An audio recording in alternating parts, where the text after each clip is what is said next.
and welcome to the Everyday Board Game Podcast with your host, Daniel. And Daniel, geez, This is an exciting episode, Daniel. I gotta get started. We gotta get the adrenaline going because, man, this is gonna be a big one.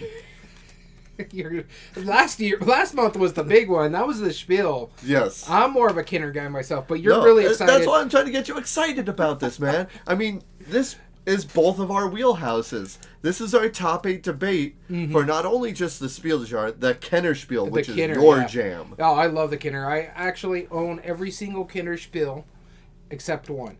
And it took me a while to find one for the longest time. You can see it right above my head over here with the Stuffy from Horn Gully upside down. Apparently. He's mooning it, apparently. Yeah, okay, that's what he thinks about that game. It won't do very well in our bit. Well, no, it's not even part of it. No, it's not. Right. Yeah, no, we have our top 8 debate today, and I'm extra excited because not only is this our top 8 debate for the Kennerspiel winners, just earlier this week, or last week, they announced the nominees for the Spiel des Jahres and the 2024 Kennerspiel as well. So we'll talk briefly about those here in a bit too. Spoiler alert for all our listeners, this is going to drop in the 1st of June. This is, about a week after they made the announcement? Yep. So it's about 2 weeks early. Yep. But we like to keep, because both of us are going to be taking vacations this year, so we want to record ahead of time. Yeah, that's right. So we'll be talking about our predictions, what we think will win. Maybe we'll discuss both of the awards, because this will be a Spiel des Jahres themed episode. So might as well. Spiel was last month. This month is the Kenner. We'll talk about everything. We talked about it last month episode, the last topic debate when we did the Spiel. That we will talk about the announcements. It was a week or two before the announcements. Those nominees weren't even out yet. So, we had to do it. We had to do it. It's going to be exciting. But before we get into that, Daniel, let's real quick talk the top 8 debate. We have our 8 highest ranked from the Kennerspiel Des Jahres. You and I have both played all 8 of these. Yep. We'll break those down specifically, but get ready to vote on your favorites as well. And also, if you haven't done so yet, go onto the Board Game Revolution group on Facebook, ran by great people. Yeah. And they let us post this every week or every month. Yeah. And so for our top 8 debates, when we don't get an agreement, it's up to the fan vote. We'll go into that too. And the thing about the Kenner, though, there's only 12 games. Mm-hmm. I've played 11 of the 12 games. Right. You've played all 12 of the Kenner games. Have I? Yeah. I don't know that I did. Hold on. Let me double check. This is the entire list here. Okay, so... This is the only one I haven't played. Yes. I played that with you. I played that with you. We played those together. Yes. And then we played all the ones that are on our list. So that's all 12. You're right. I have played all 12, haven't I? Or is it 13? Well, it's 13. I played 12 of the 13. Ironically enough, when they announced the 3 nominees, I played all 3 of those things. So, boom! We're golden, people. Yeah, you're good. We're golden. You haven't even played all the Spiels yet. But mind you, there's how many Spiels? There's 40-something, right? We're hitting, I think, 45 this year, right? Yeah, it's ridiculous. So there's enough. I believe this is the 14th Spiel, or Kinderspiel. Yes. So they started in 2011, so this would be the 14th one. Yeah, so. There we go. So we'll go into that, but Daniel, what have you been playing lately? Now, before we get into what we've been playing lately, where have you been lately? Oh, where have I been? Oh, man. Let me tell you, I have been very much traveling. We talked about this last week a little bit, too, that I was in Tucson that week. Well, last week, I was in Albuquerque, New Mexico, and because for the same reason I was in Tucson, I was showing off the new game from Thing 12, Matches, a hottest game of the summer, and, man, this weather is... It's been, yeah. We hit, I think, 102 today. Yeah, we hit 102 today. We hit 109 last week. Right. Yeah, 109 was the high last week. It was crazy. Yeah. Yeah, but anyway, I was showing off Matches, and there's 2 stores that I want to give a shout out to because those were the stores that I went to. First off, Empire Game Library. They're on Central. They're in the college area near Nob Hill. If you don't know where that is, if you're ever visiting through Albuquerque, go check them out. It's the old... I think it's the Route 66 area, and that's where it goes along. Nob Hill is a cool, fun little area. Plenty of shops, plenty of good places to eat. Awesome places, and just ran by good people. I had great conversations with all the people there. Had a good time showing off my games. Really good coffee there, too. Really good coffee, yep. I like their food quite a bit. They have a good selection. They have a huge library. It's 700 games or something like that. And, and it's just a cool little place to chill, get out of the heat, and have fun. And so we sold out of all their copies, and they're also hosting right now the World Series of Board Games, like Road to that. So they're having a series of tournaments. Yeah, and they're going to sponsor somebody to go to the World Series of Board Games. I think last week was Brass, right? Yeah, during my demo, it was Brass Birmingham. Yeah. Which was really cool. So I kind of peeked over. I was like, oh, I wonder if I would like that one. You know, I would do trash at it, I'm sure, but it's still pretty cool. And then, yeah, it's awesome. Then, last Friday, I stopped at another store that I'm a big fan of, Slice and Dice, which I actually went to both their stores, but I did one demo at the one off of Wyoming. It's near the mall there. It's like a couple blocks away from their mall. Off of I gave Highway you a 40. shout out on our Instagram. That's right. It was such a great people. We sold out of all the copies there. Everybody who I hung out with did great people. And again, like they had a great selection of purchasable games. Mm-hmm. They have probably the best in town at the moment. I went to a couple other game stores, and I think Slice and Dice on Wyoming has the best selection of games in town. They tend to, yeah. Yeah. So I was really impressed. So good. And their food. I'm going to tell you right now, churro donuts. If you don't know what churro donuts are. Man, those things are fantastic. If I wasn't on a low-carb diet. I know, and I'm so sorry that I have to bring this up, but churro donuts. It's like the French crullers, and it's covered in cinnamon sugar. Oh, my God. They're so good. So good. And their cheese bread, premium. And they have like all sorts of good fun stuff. And they were so cool. Like they actually ran a promotion where like anybody who played my game got to get a free churro donut. Like by playing, that was the match's promotion. It's like, oh, that's cool that you guys are doing that. You know, I really appreciate a hot game, fried food. Yeah, exactly. It was so good. So after we sold out, like I slowed down the pitching a little bit just because they could still pre-order, but you know, most of the people were already settled in, they're having fun and whatnot. And my friend Aaron came by. He's a friend of the podcast and stuff.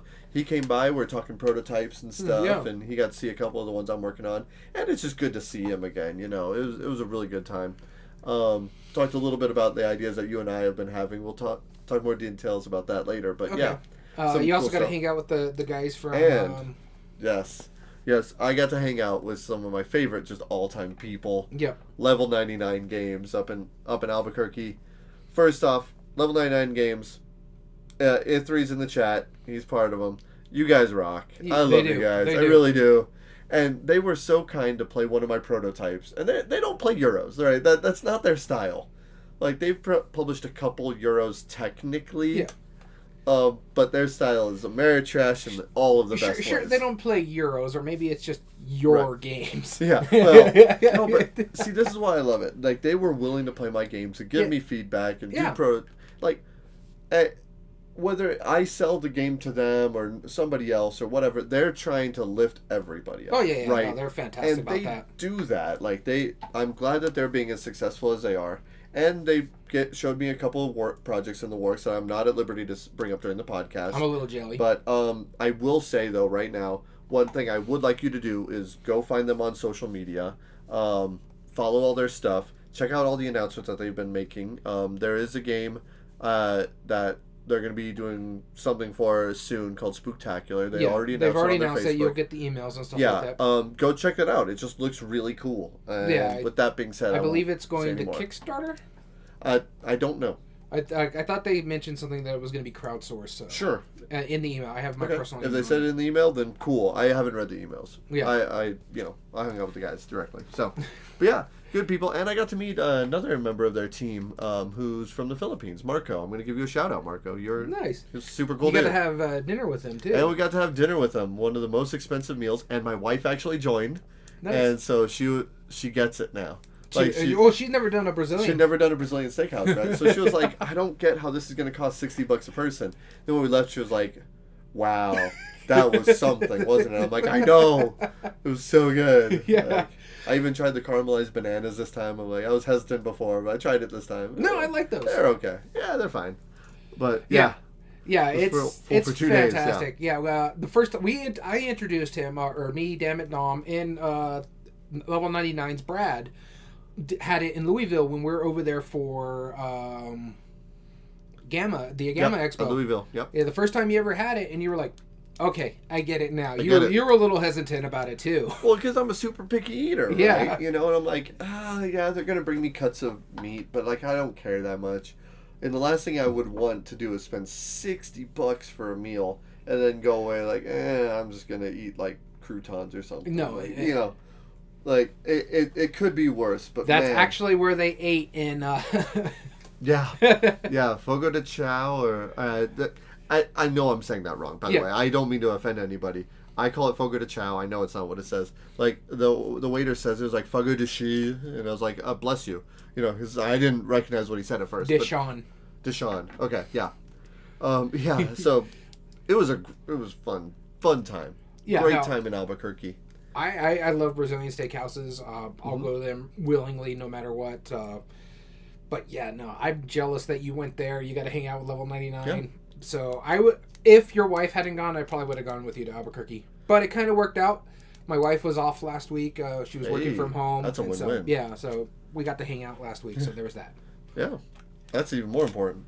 All right, so let's get into... I'm just your work wife right now. So let's get into what we've been playing, what we were going to originally do, but you forgot you were going to mention your trip. Yeah, what I've been doing. That's All right, so the first game I want to talk about is one you missed because you were up in Albuquerque, and it was a fun game. It's interesting how this works. It's an older game. It got very popularized from the tabletop show.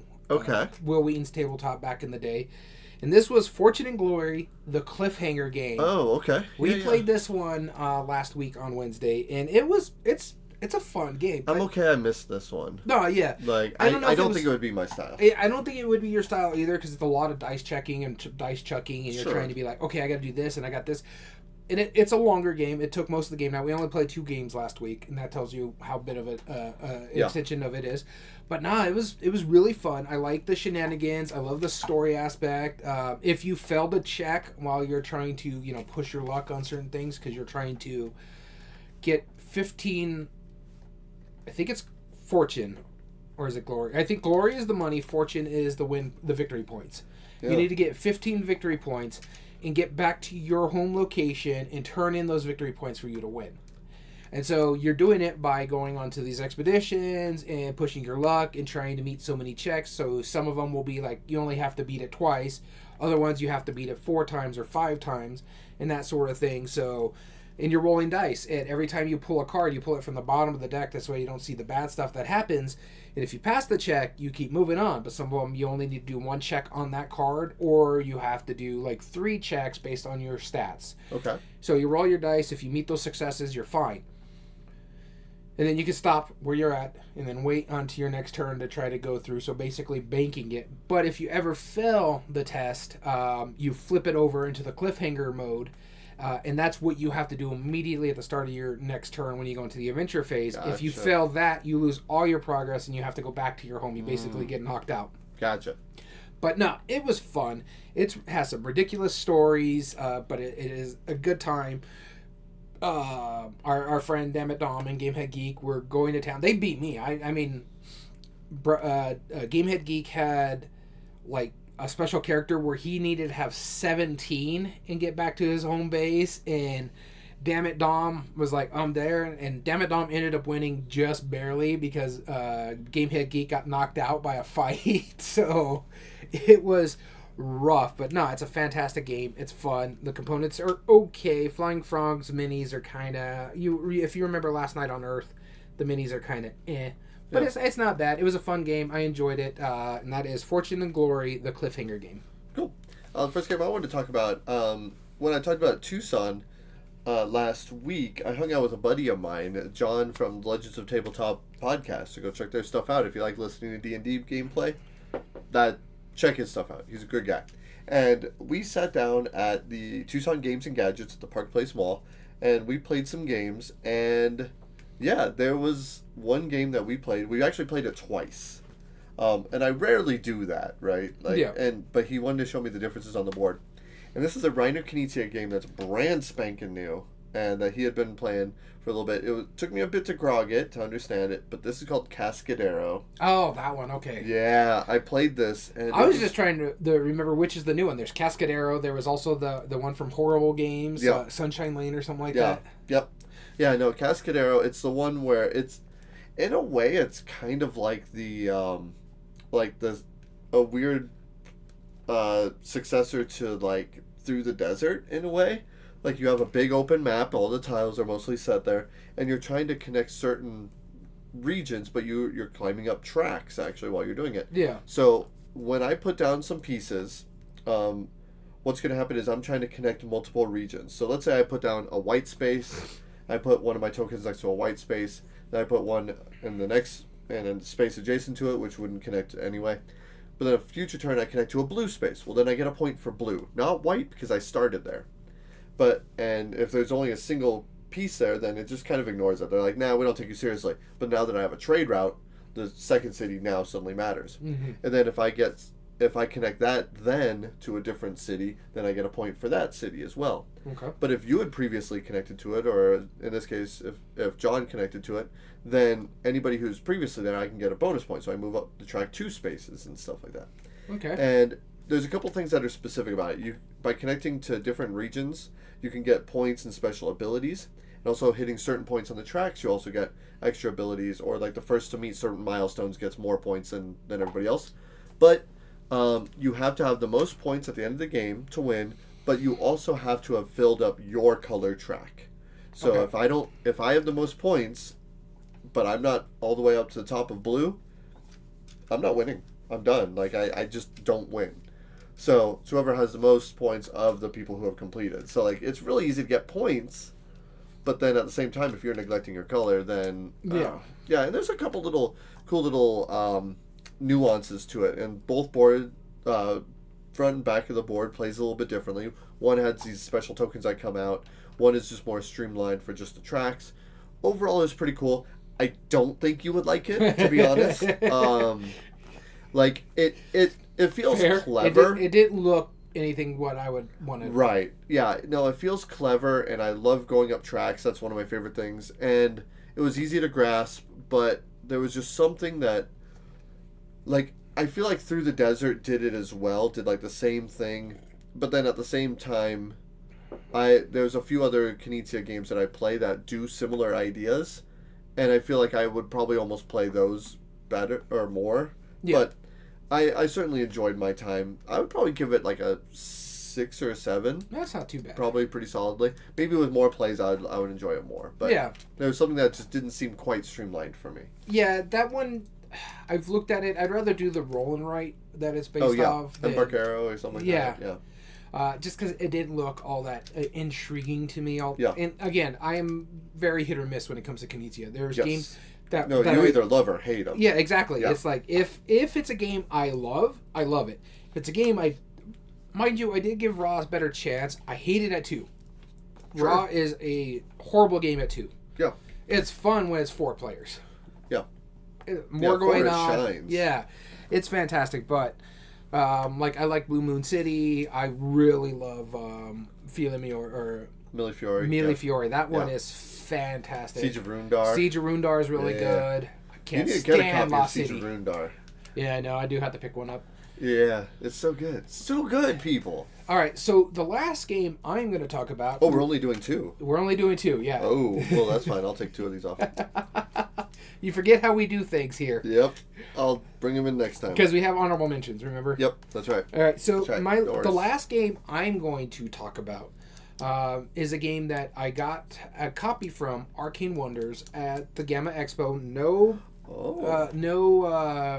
We don't have to review it or anything like that. They just didn't want to take it home, so they're just like, here, take this, because I was intrigued about it. I was asking questions about it. Yeah. And this is Mother of Frankenstein. Cool, because I have a copy of this. I'm curious. I enjoy it. It was one of my friends' birthdays last on the 7th of June. But we couldn't get together, so we got together last Saturday. Mm-hmm. They really enjoy puzzly games like Exits and stuff like that. So I'm like, okay, let me bring this over here. It's really neat. It's really difficult for some of these puzzles because I don't want to spoil it too much, but you're dealing with different packages and stuff like that. So you have in the base game, and it tells you this that when you first open it, you have astronomy, music, and poetry. I think are the 3 envelopes that are in there. Okay. And it just take your time, do like one at a time and stuff like that. Sure. And so it took us roughly an hour and a half to do one of the envelopes. I don't want to tell you. I'll tell you off thing.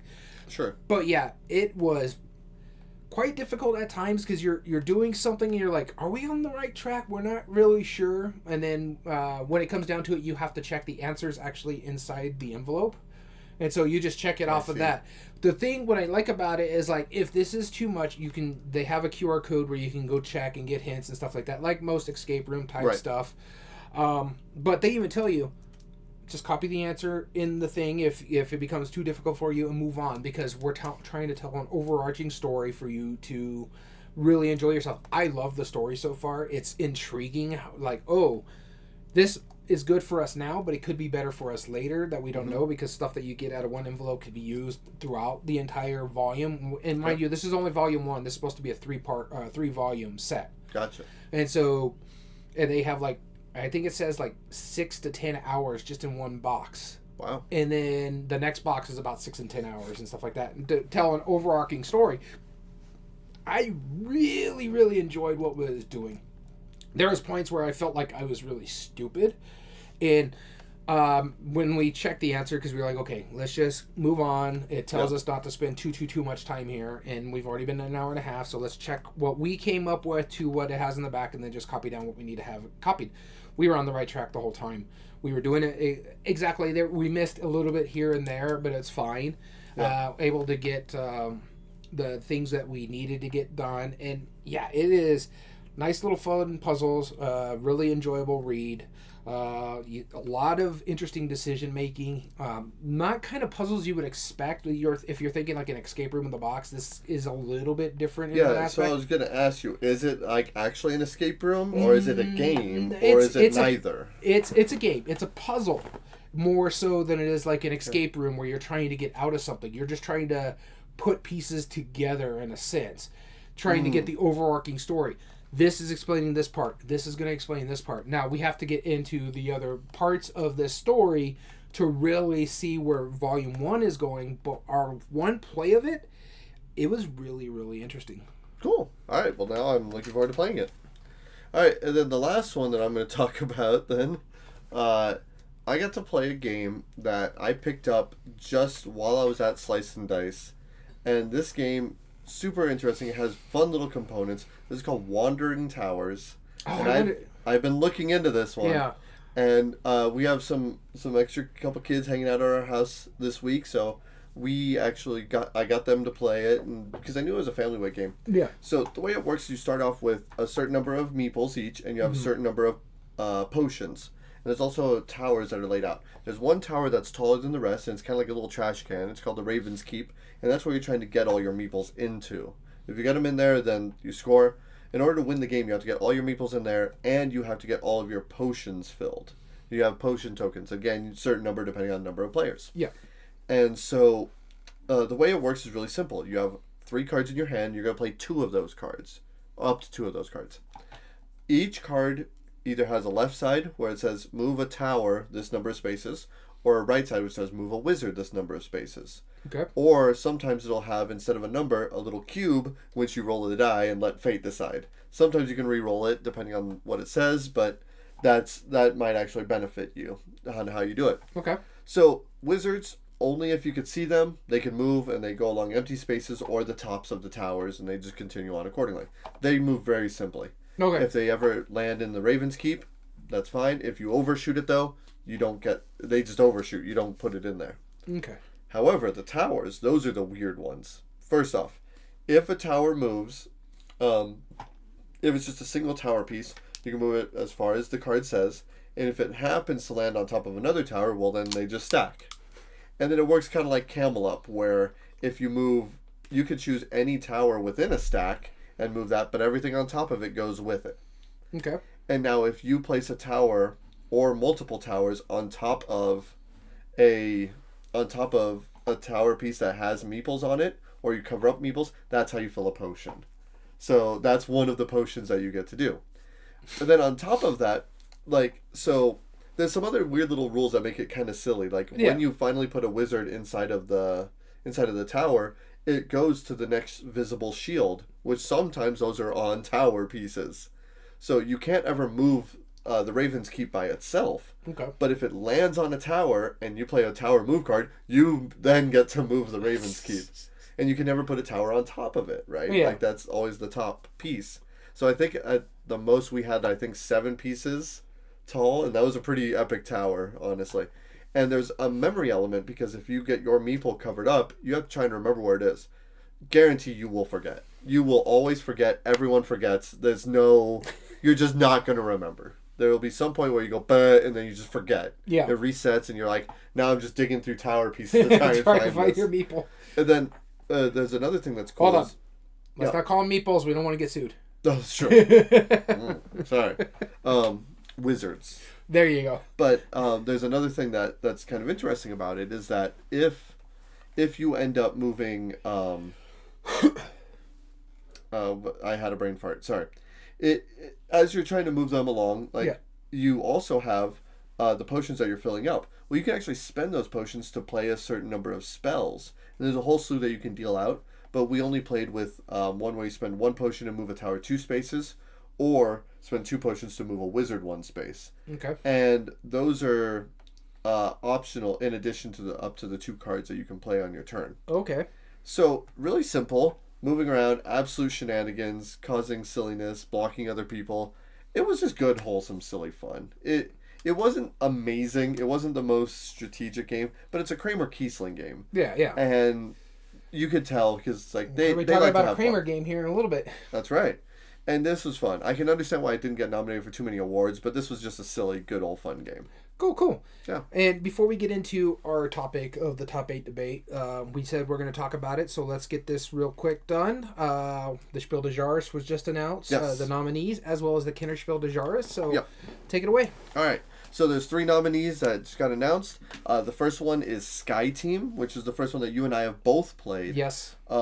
Sky Team is a 2-player cooperative dice placement game, more or less. Yeah, you are limited communication. You are pilot and co-pilot, and you are trying to land a plane.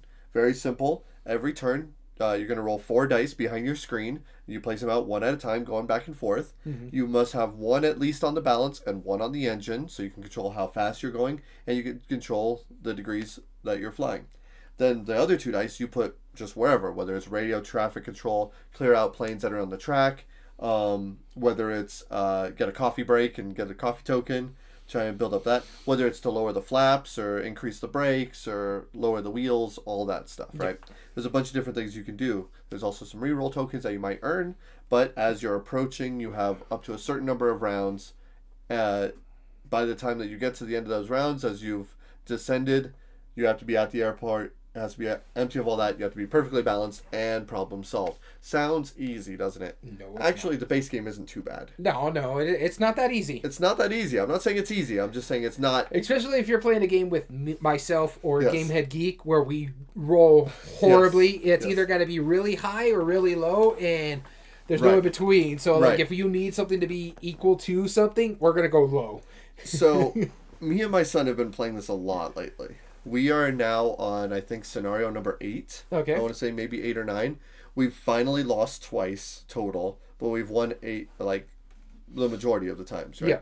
And now we're on the medium level stuff. So each of the tracks have different airports. Like we just finished Heathrow on the medium difficulty, and that was pretty brutal. The next one we're gonna have to start dealing with fog and wind speeds eventually. So each one of these modules adds a little bit more. We've had to deal with kerosene levels, and we've had to deal with training an intern, and dealing with hazardous terrain where you have to make some turns before you land, and all this different stuff. And each little bonus scenario adds on. It's really cool. What is your thoughts on this game? I know I enjoyed the play of it. I've only played it once. It's one of those things. 2-player games don't get played here. Mm-hmm. It's a given. I like it. It's one of the few 2-player games I would like to have in my collection because it's fantastic. It's well produced. It's a fun game. I like the fact that the first time I ever played this, I was actually on an airplane when right, we played. Which is terrible. I would hate that idea. Like I said, I'm just glad the pilots were better than how I played this game. So yeah, no, it's a fantastic game. I really did enjoy it. Cool. How's it going? So Very Wrong About Games? Hey. And your next one. All right, so the next one that was nominated was and neither of us have played this, but we were familiar of it.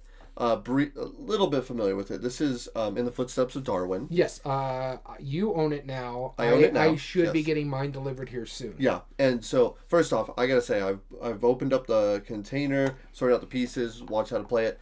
Beautiful production. Oh my god. Yeah, this is. I have both Darwin's game. I still haven't played either one of them. Yep. I got one coming in. I have the other one sitting on my pile of shame over there. Yep. This is the one that I would want to win. I don't think it's the winner. It's my dark horse in an aspect. Sure. I can tell you my pick when we get there, but no, it looks like a fantastic game. Yeah, it looks really simple. You only get 12 tiles, and this is one of the most elegant designs I've seen in a while. Like, I don't know how much I'm going to like it. I haven't played it yet, but I am very intrigued by it because it looks like a very beautifully elegant design. Because on your turn, you have a 3x3 grid. You have the SS Beagle on either one of the rows or columns on the outside, and you pick one of those 3 tiles. The tile you pick, you put in its a corresponding column, which is the country, or continent, sorry. Yeah. And the corresponding row, which is what type of animal it is. Bug, bird, mammal, whatever. And then each person has their own little goal they're trying to meet, right? Yeah, you have a number of goals. Now, if you place it in a separate spot, if you ever fill in a row or a column, you get 5 points. You get a little token that shows 5 points. Each tile scores in its own little way. Some will give you little benefits to help mitigate that.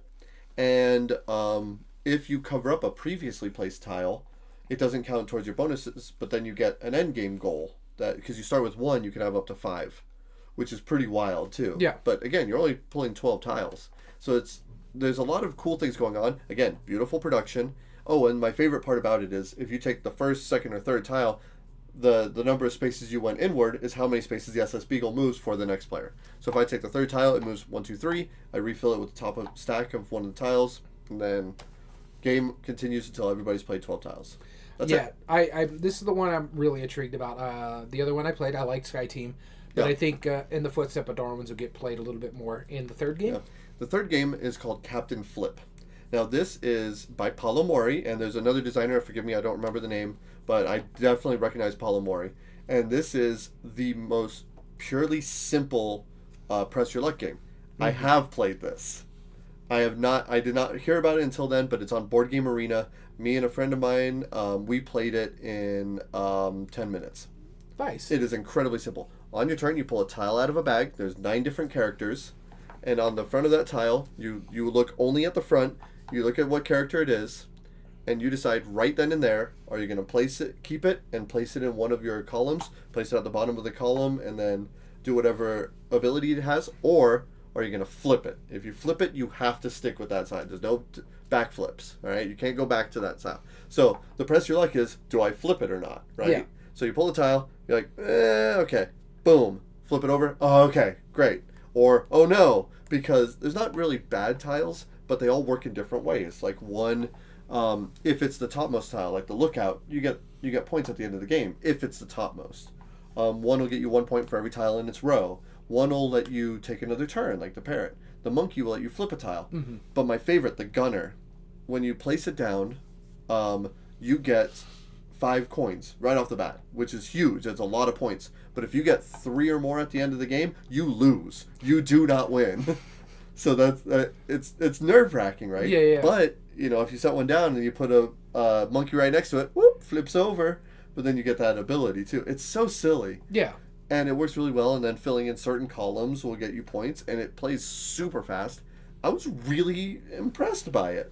I had a lot of fun playing it. All right. Out of these 3, which is your pick? Okay. So I want to caveat this.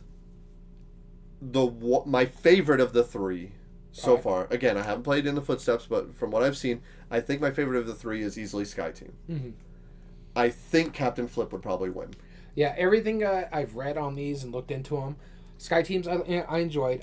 My pick would be In the Footsteps of Darwin, because that's just the one that really barks up my alley. It sings to you, yeah. Yeah. But the one I think is going to win is Captain Flip as well. Yeah, I really think so. And I said I played on Board Game Arena, and at first I was like, okay, it's really simple, whatever. I literally read like 3 paragraphs, so like, I know how to play. Simple as that, right? And that's the way Spiel has been going lately. Yeah, but it's really charming. And there's 4 different boards, too. It comes with 4 different boards. It's easy to make expansion content for it. More boards, more tiles, whatever. I was really impressed by it. So, and I have since ordered it, and I should be getting it this week. So we are going to talk about the Kennerspiel's nominees as well, but we are not going to give our picks right now because we're going to do a little something special when we talk about our honorable mentions. That's right. Both of us have picked a game that we think is going to be the Spiel winner. But before then, why don't we mention what the nominees are? All right. So the nominees for the Kennerspiel Des Jahres this year, there is Guild of Merchant Explorers is the first one. That was from AEG by Matthew Dunstan and I want to say Gilbert. I want to say it's Gilbert, yeah. Yeah, I met Brett J. Gilbert. I might be wrong about that. Forgive me if I am. I know Dunstan is definitely part of it. And then we have Ticket to Ride, Legacy, Legends of the West. Yep. The Legacy version of Ticket to Ride, which is pretty dope. And then finally there is Daybreak, which Matt Leacock's Carbon Neutral. I just realized Matt Leacock is on 2 of the 3. He was on Ticket to Ride Legacy too. Oh, that's right. He is on that one. He has 2/3 odds. He's So if Guild of Merchant Explorers wins, that's that's so rude. Yeah. All right. So those are the 3. All 3 are really good games. We have played all 3. Yeah, we played all 3. The only one that I have an issue with, and it's just the graphic design aspect of it, is the Guild of the Merchant Explorers. We had a tough time. We loved the game. We thought it was a great game. Very fun. it's very hard for us to see it. Yep. But I can't wait to get into this. Cool. All right, so let's get into today's topic. Today, we're going to be breaking down the top 8 Kennerspiel, the highest 8 that are ranked. And now, even though you haven't played one of them, would it have been on the top 8? I don't remember seeing it on the list. Isle of Skye, I believe, was that one. Yeah, I'm looking at it right now. I don't believe it would have because our number... No, it would have because our number 8 was ranked 354 and Isle of Skye was 264. Gotcha. So Exit would have been knocked out, but for the sake of this, again, we have to debate each side of it, so we got to give it its fair time. Yeah. But... I didn't make the... Oh, the post notes? That's fine. You can do that. So right now we have our number 1 seed, Wingspan, versus... our number 8 seed, Exit. And this one specifically is the Abandoned Cabin. Yep. So it was the first 3 of the trilogy. That was kind of like the ones that they acknowledged, and Abandoned Cabin was the first one from that. Well, the way I did it, it was our highest ranked one out of the 3. I gotcha. Yeah. Cool. And then we also have our number 2 seed, the Quacks of Quedlinburg, going up against our 7 seed, Village. And we have our number 3 seed, The Crew, going up against the 6 seed, Paleo. And finally our number 4 seed, 7 Wonders, going up against our 5 seed, Istanbul. And we also picked some honorable mentions. Daniel alluded to it earlier today. Let's jump into ours. There was no posted for honorable mentions, but again, there's only like 13 of these. So let's talk about them real quick. All right, so for me, the first one I'm going to talk about is probably the one I remember the least about because it's been a while since we've played it, but I remember enjoying it. It was also the one I've been hunting the longest because it's so out of print right now that originally when I was looking at it, they were selling it for $175. And I was like, that's a little rich for my blood. Yeah. When they dropped it $100 and made it $75 and I got free shipping anyways, I'll go ahead and buy it now. Finally, yeah. And so this is Broom Service. I believe it's a co-design of Alexander Pfister, and I can't remember who the other person is. Sorry, but they actually have 2 bites at the apple. They won back-to-back years, this co-brand group. Yep. And so this one is your group of witches. It's a pick-up and deliver game at its core, and it's a fantastic pick-up and deliver game. Yeah. Leia, I believe, production. So the color, it's kind of there, it's but... It is one of my favorites out of all the Kennerspiel. I remember when we played it, I really enjoyed it. We played the card game version of this as well. Yeah. I still like the original version better. Sure. You're basically kind of pushing your luck. You're trying to sort of outbid the other person. To this way, you can pick up the resources that you need to pick up, for you can get your delivery service going up.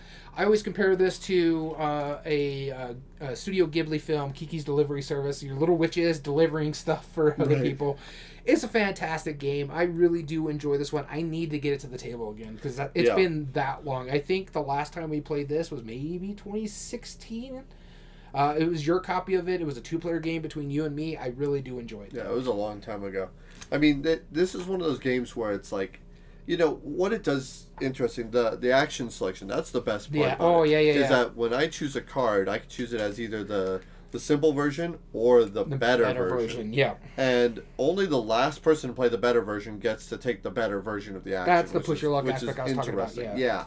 And it's so brilliant how it works. I think this is a great pick. And yeah, this is probably one of my more favorite out of all of these, actually. All right, the first one I want to talk about, you alluded to it earlier. This is Isle of Skye. This is essentially Carcassonne Plus. You alluded to it, not me. Well, yes, sure. Daniel did. So, Isle of Skye is basically Carcassonne Plus.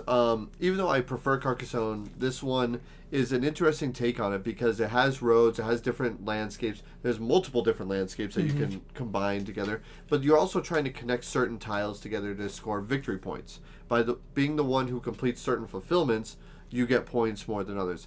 It has been a long time since I played it, and I only played it the once, but I did enjoy it quite a bit. So that's why it is one of my honorable mentions, Isle of Skye. All right, so for my second honorable mention, and basically my last honorable mention, because my next one is my pick for the 2024 Kennerspiel. The one I'm going to talk about here is the one I don't think should have won 2023, but it did. I do enjoy the game. It is a fun little capture the flag tournament style game called Challengers. It's basically war on steroids. Yep. You got a little bit of deck building in there.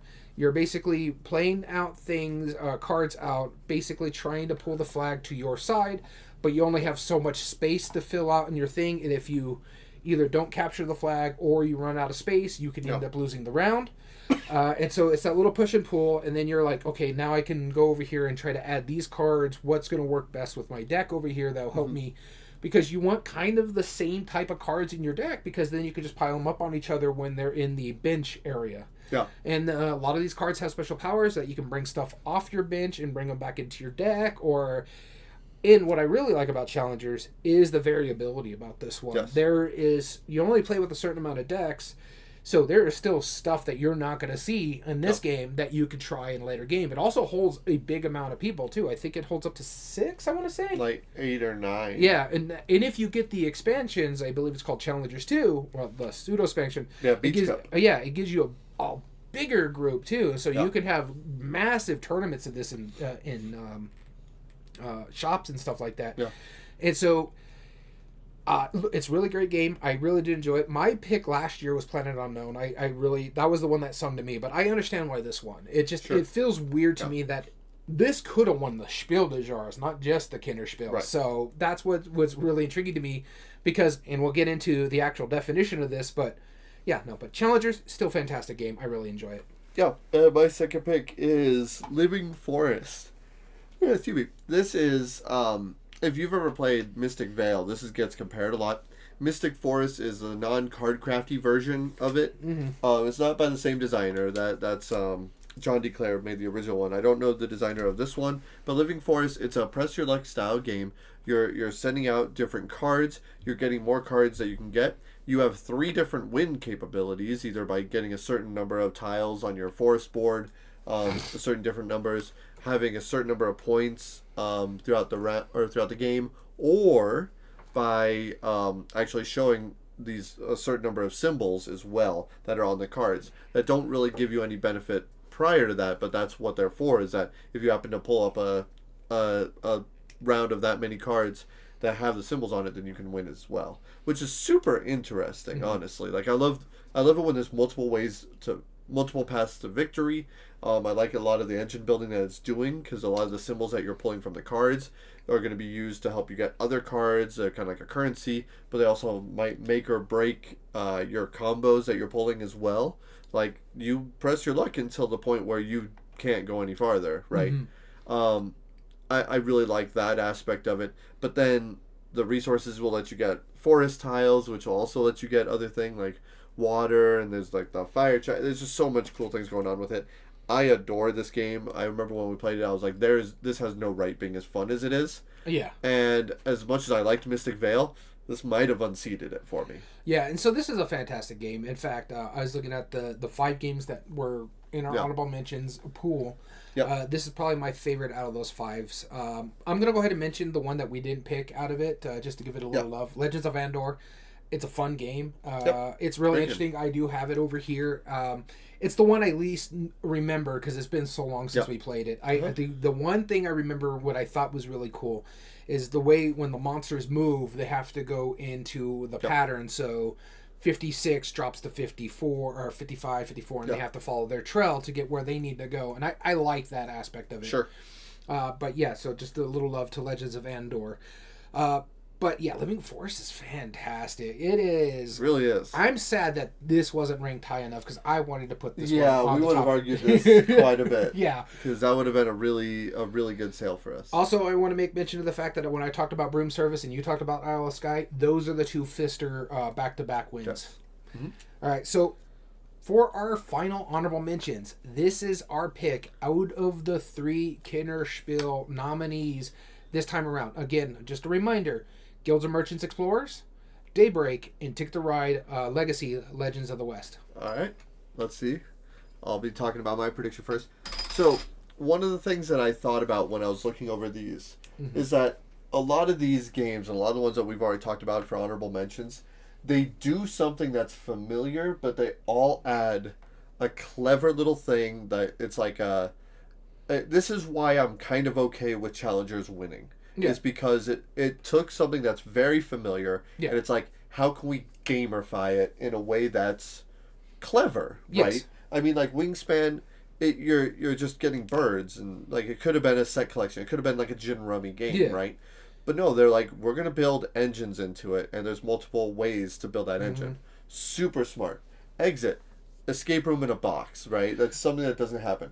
The crew, cooperative trick taking, right? And there's all these different reasons why all these work.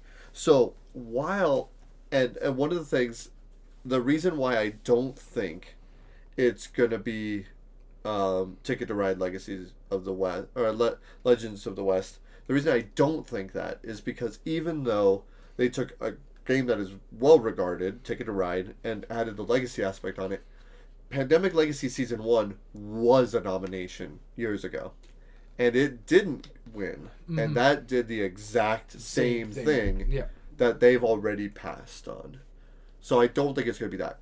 Also, Daybreak, while it's an interesting engine building game, I also don't think that it does anything in addition to it. So my pick is Guild of Merchants Explorers, is my prediction to win.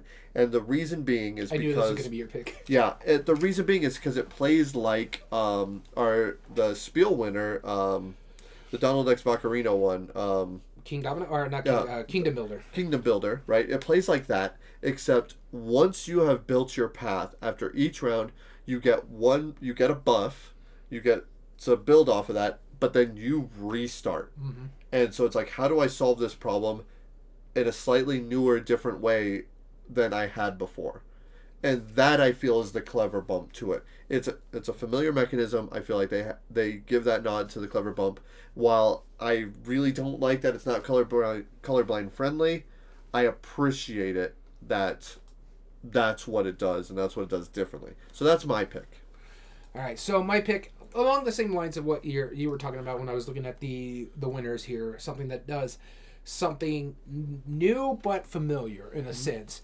And so I didn't pick Guilds of Merchant Explorers. It does have some new but familiar aspects of it. Right. And the same along the lines, Legacy, they just don't give Legacy as much. And now I could see Legends of the West could possibly win it, just because, honestly, my last couple Kinderspiels have not been very good picks. Because, it's Ticket to Ride. It's already had a Spiel Des Jahres. I don't know if they would go with a Kinner for it as well. Right. My pick is Daybreak because of what you were talking about, the engine building aspect of it, the familiarity, and the fact that they put co-op, just like Crew put co-op on trick-taking games. This put co-op on an engine-building game. Okay. You don't really see that kind of aspect, and this one actually leads to a lot of like that tabletop where you're trying to work with your group to help mitigate everything over there. And so for me, Daybreak is my Kennerspiel pick. I think this is probably the weakest of the three, but what it's doing, I can see the German committee really wanting to push this kind of aspect of it, because it's taking a new twist on something that's very familiar with engine building. We had a lot of engine buildings that's coming out recently. Wingspan back in 2019. You have Earth relatively last year. And now you have Daybreak, which is putting a co-op twist to that as well. So, and that's why Daybreak is my pick. Yeah. I don't disagree with you. I'm very curious to see it. Now, one thing I do want to caveat this with is that Ticket to Ride Legacy, pretty much everybody who's been reviewing it lately has said that this is like their favorite Legacy game. I have not completed the campaign. Nor have I. Now, the first parts that I'm about halfway, and from what I've seen, it hasn't done anything revolutionary yet.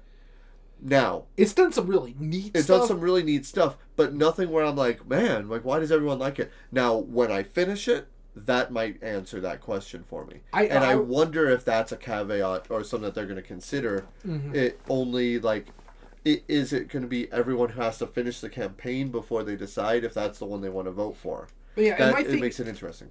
The thing with the Ticket to Ride is I love the story that they've put on it. It's really interesting what's going on.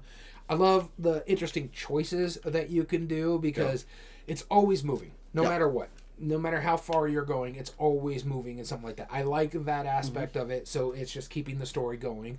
I like what it's doing. I don't know, but it doesn't...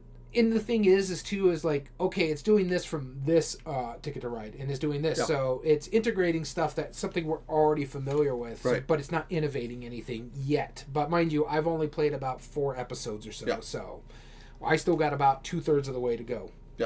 So, but yeah, honestly, I'm really interested to see where the Kenner is going, because these are all fantastic games in their own right in different ways. So it's really interesting to see where this is going. Very cool. All right. So, with that being said, let's get into our debate today. And so, just for everybody knows, the Kinderspiel is awarded to the expert or connoisseur game of the year. It is awarded for more experiences audiences, where the Spiel is more of a family weight style of games. And according to the committee, the way they describe the award is intended to give guidance to those who have already been playing games for a longer time and are experienced with learning new rules. Cool. All right. So again, we have our top 8 here. We're going to go into our first round. We've already listed them off. Let's start with Wingspan versus Exit. Here we go. Oh wait, we haven't talked about how we actually do this. Yeah, that's true too. Again, it's been a while. So it's been a month. We have 5 criteria that we break these down with. Our first one is ease of play, which talks about the simplicity and familiarity with the mechanisms, the likelihood to get it to the table, whether that's mechanism or theme, and whether it's easier to learn, understand, or teach. All right, the next one we have is replay value, the length of time and scaling well, the minimum number of plays for the full experience, expandability, which is already existing expansions up to 1 possible future expansions, or in the case of this actual argument, stuff that has been confirmed by the designer or publisher. Yep. Meaningful choice, the impact on other players, depth of strategy, tactics, or skills, and do arbitrary choices or AP impact the gameplay. As well as game immersion, is the game fun to lose, player interaction, i.e. table talk or role-playing, and the game that leads to those memorable moments that you're talking about at a later date.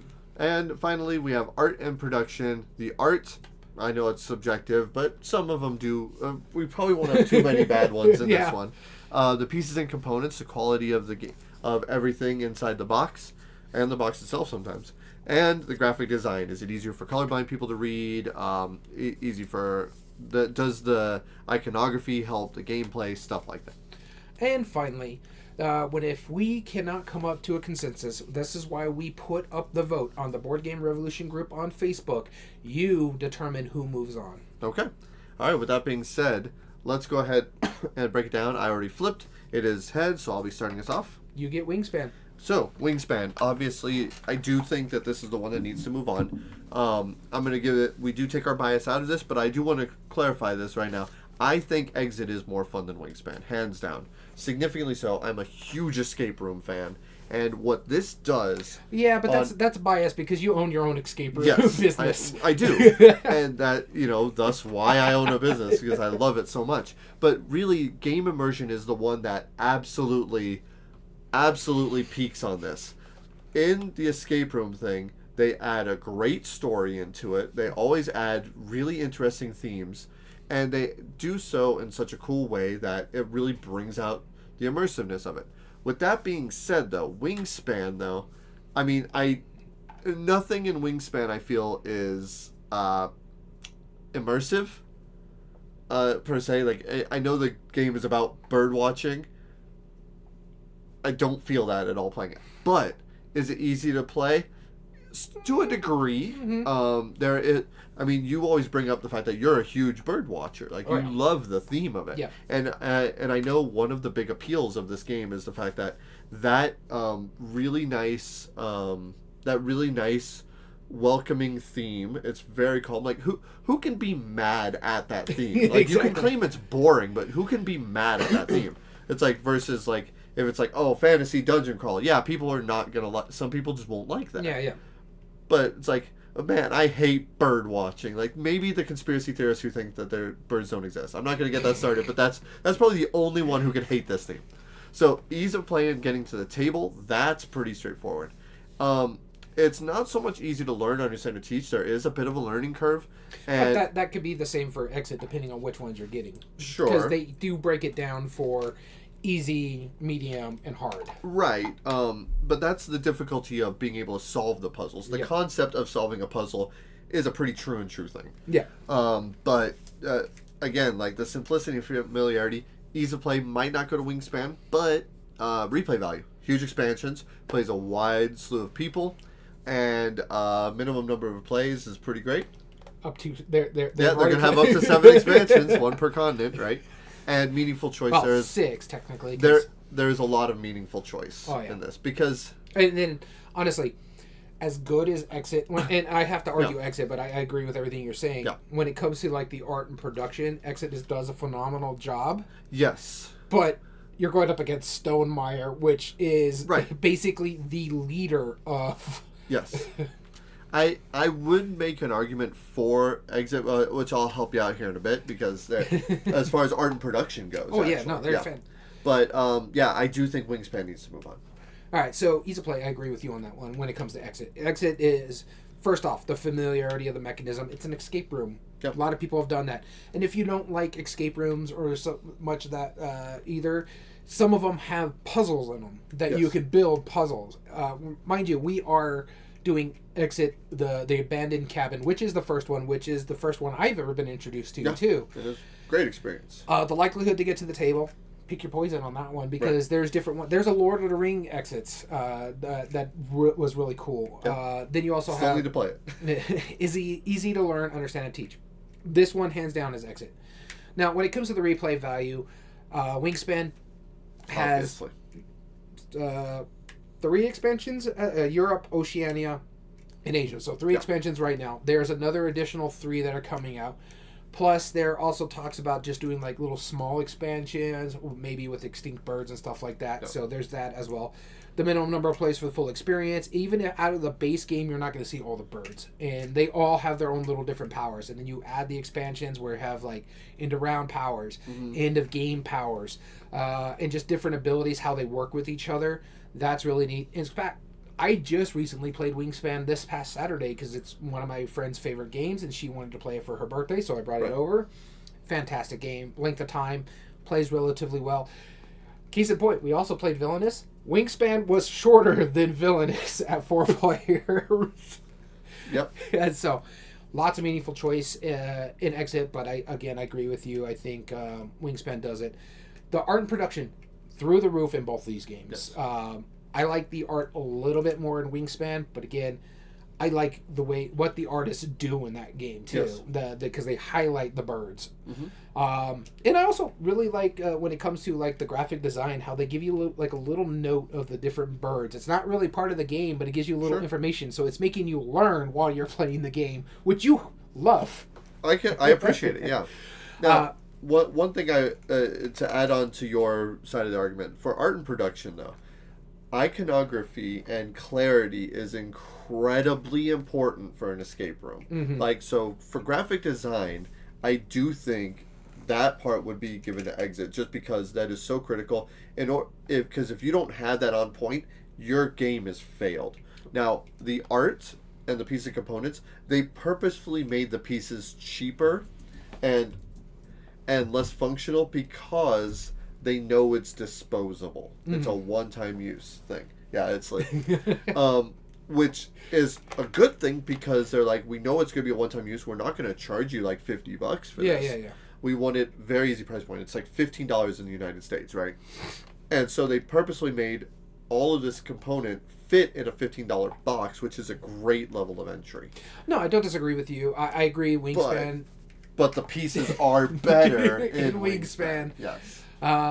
Just the eggs alone, it gives you the little card tray that you can store the cards in out of the base box. So I agree with you. I agree with exactly what you were saying. Ease of play, in-game immersion, exit, through and through.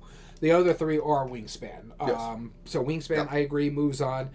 Exit is a fantastic game. I personally prefer Unlock series when it comes to escape rooms in the box. Right. Because I'm able to take that set and give it to a friend. This way they can play it and I don't destroy anything. Right. Yeah, and yeah, inclusion helps as well. Yeah. But functionally, I have found more enjoyment in the Exit series. Like, I feel it works, with an exception, a very big caveat. If you're playing with more than 3 players, a lot of the stuff is handled in the book. And so oftentimes we will hand the book to one player and they're trying to solve this puzzle, that unless you physically take the pages apart, which I mean, you're at your disposal anyway, so we've done that. Yeah. But unless you're physically taking the pages apart, that I know it says like up to 6 players or something like that. No, it's 3 tops. Maybe 4 if you want to push it. Maybe. I wouldn't even play it at 4. No, I played at 4. I know you do. Yeah. I don't. Well, I refuse to, because even then, there's still 3 people sitting and waiting. Here's the problem with you always play your puzzle games, exit, stuff like that, with your partner in your other business, the escape room stuff. Right. You guys are on a whole nother level when it comes to this kind of stuff. Sure. So it kind of takes it out for other people. Right. And that's the problem I'm saying, though, is that as opposed to like an actual escape room where we could all go to different parts of the room and meander about accordingly, and like, hey guys, look at this picture. Hey, look at this item that I found. Hey, look at this. Like that's the collaborative thing that you can't simulate in that exit book, because only one person. It's less than this sheet of paper. Yeah. Right? This book is smaller than the sheet of paper. So that's one person who could realistically look at it at a time, or 2 people who are sitting awkwardly close. Like that, again, if you're playing it with 4 players, that's half of the people that just can't see the puzzle that's being done. And that's my biggest argument against replay value, is that it doesn't scale. Yeah, I don't disagree with you at all. My 4-player, like the people I play at the 4-player, we're much better as working as a team in a sense. So one person has the book, but we are working together and reading it and trying to figure out the puzzles based on. No, you're implying that we're not working together. No, we are. No. You're just hogging the spotlights. No, only one of us can look at the book at the time, which is normally I'm handing it to the other players in the room. I'm normally the last to get to look at the book, which is not that big of a deal. Like, I'm okay with that. But again, yeah, exactly. We're just twiddling their thumbs. Exactly. Creative Chaos kind of proved it, right? But again, I mean, we're just kind of reharking the same thing, just because we want to give Exit a little bit more time, because Wingspan is moving on. Yeah. I love Wingspan. Honestly, it's funny. I just recently played Wingspan on Saturday, and it was my worst game ever. Really? I scored 67. Oh, no. My engine just was not firing. Wingspan is my second least favorite on this list. You'll know which one is my least favorite. Well, I know which one is least favorite, because you don't remember it at all. Nope. That's the... No, Village still ranks higher. Really? Oh, yeah, never mind. Because it's both of our least favorite. Yep. All right. So our next round is going to be Quacks versus Village. You ready? I'm ready. Go. Starting with you, and you get Quacks. Oh, okay. So easily, Quacks needs to move on. I mean, Quacks, out of all of these, is the most pure fun. Like, I mean, I know that's not a measurable thing, right? It's really not, and we're going to take our bias out of it. But it really is the silliest, funnest, like, great experience that you have during this. You have those stand-up moments. You have those rockin' times. Game immersion, hands down. Like, you feel like you're concocting this absurd catastrophe of a potion, and when it all blows up in your face, it's hilarious. Like, I just envision the characters, like the mad scientist who's sitting there, like, with a beaker, and, like, his, like, everything's exploding, his hair's all wild, you know? Like, after the cloud dispels because it exploded. You know what I'm talking about. Every cartoon had it. Yeah. I feel like that's Quacks of Quedlinburg, and it really does a good job. Ease of play, it's very simple to learn how to do it, because all you gotta do is press your luck. If you played anything like Blackjack or most press your luck games, like Yahtzee or Farkle or anything to that effect, you've played elements of Quacks of Quedlinburg. Now, replay value, there is 4 different boards of each of the tokens in the base game alone, with the exception of the pumpkins, but that's a minor thing. They already have a couple of expansions. They've already announced, I think, 1 more, and it plays 5 base. It might be actually it plays 4 base, 5 with the expansion, or maybe 5 and 6. I forget exactly how many, but I mean it's a significant amount, and it could technically play unlimited if you had enough sets of it, right? Yeah. And game immersion, is the game fun to lose? Absolutely, it's silly. You can have a great fun time. I will give the fact that the only one that I know for sure it doesn't get is meaningful choice, because while it is not devoid of choice, it's not like challengers, right? Yeah. And there's still choice in challengers. There is some choice in challengers, the same as like how you're building your bag. Yeah. There is arguably more in this one, but I'm not arguing against challengers. The press your luck aspect of it is what makes it exciting, but it is not as strategic. Yeah. Now, you can weigh your bag accordingly and kind of redo it. And unlike other deck builders or pool builders, you're not playing out your whole bag. You don't reset it once it's empty. No, everything goes back in every turn. So you might buy a token that you never see. And I give it that. But again, if you weigh your odds, you have a good chance of doing it. And sometimes it is just how it is. Pieces of components are great. The tokens, they work really well. Everybody has their own bag. The boards are nice. The art is lovely. It's very silly, very happy. I think that this is obvious that this needs to move on. But I want to hear your side. Okay, so it depends on which version of the village you're getting. Sure. The original version, pieces and components are okay. It's not the greatest thing in the world. The big box version, which I have, which is the one that you can get right now, that is beautifully built. The art is really good in it. The pieces and components are really good in that version of it. Fantastic. The original one that won the Kennerspiel, yeah, it's one of those old school Euros. Has good wooden people. Don't want to get sued. Yeah, wooden people. Miniature people. Miniature people. But I can't disagree with a lot of what you were saying. Quacks is much easier to teach. It's much more likely to get to the table. The theme is fun, and some people might be turned off on that kind of thing, where Village is, you're just working as generations through the different time frames. I love what it does. I think it's a fun game. I really do enjoy it. But replay value, length of time is scaling well. Quacks is just going to play a lot faster. Yep. And it almost has the same amount of number of players. I think you can only play 4 players in Village. Minimum number of players for the full experience. It just depends on what you're going for, because the only thing that really changes is the potion pieces that you can change out here and there based on the expansions. They both have equal amount of expandability, because I think there's 4 expansions to Village, and I think there's 3 to Quacks, and I think there was another one that was announced. I can't remember. I agree with you on that one. So for me, that's a bit of a wash. And I do say Village gets the meaningful choice, because you can impact other players' strategies, the depth of the strategy and tactic and skills. When you're deciding, okay, I'm going to kill this one off because I want to go fill this, because I'm going to try to get points in the graveyard, and if I don't do it now, someone's going to take that spot and then trigger the end game, that kind of stuff. And there's not a lot of arbitrary choices that you can make in Village. Mm-hmm. But the game immersion is where I have to draw the line. Quacks is just much more immersive. Yep. Is it fun to lose? Yes, they're both okay. You just feel you're more strategic in Village. But Quacks, you're talking. There's a lot more player interaction. If you pull one more, I'll pull one more kind of aspect where you're really trash talking each other, really getting into it. And you get a lot more memorable moments in Quacks and Quedlinburg because it's like, okay, I'll pull one more.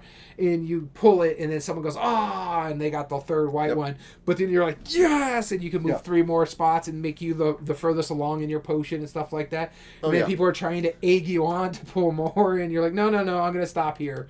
Yep. And what I really like about Quacks, too, is you don't really get punished for not completing your potion or if it's blowing up in your face. You still get a reward, you just don't get the good reward if you completed your stuff. So I agree with you on that. Both are fantastic. Mm-hmm. I will say this about the pieces and components in the village that you can get right now. They're through the roof. You don't have to get replacements. Quacks is by far one of the most replaced pieces and components game that I know of because more and more people are going for like the Board Game Geek bits. Or people are getting coin cases to protect their bits but that's not a knock to Quacks. It's because that means the game is well loved and well played. Yep, it's being played. Yep. But I agree with you. I think Quacks moves on. Okay, sounds good. No arguments there. Quacks from Quedlinburg. All right, our next round is going to be the Crew versus our number 6 seed, Paleo. Here we go. You'll be starting us off. I'll be starting off with the Crew. Oh, okay, cool. So this one's a little interesting about it because this is probably one of the toughest ones that we have to argue. Like Wingspan kind of showed that, I think it's the one that will move on. Quacks is the same way. This one, both of these games play really well.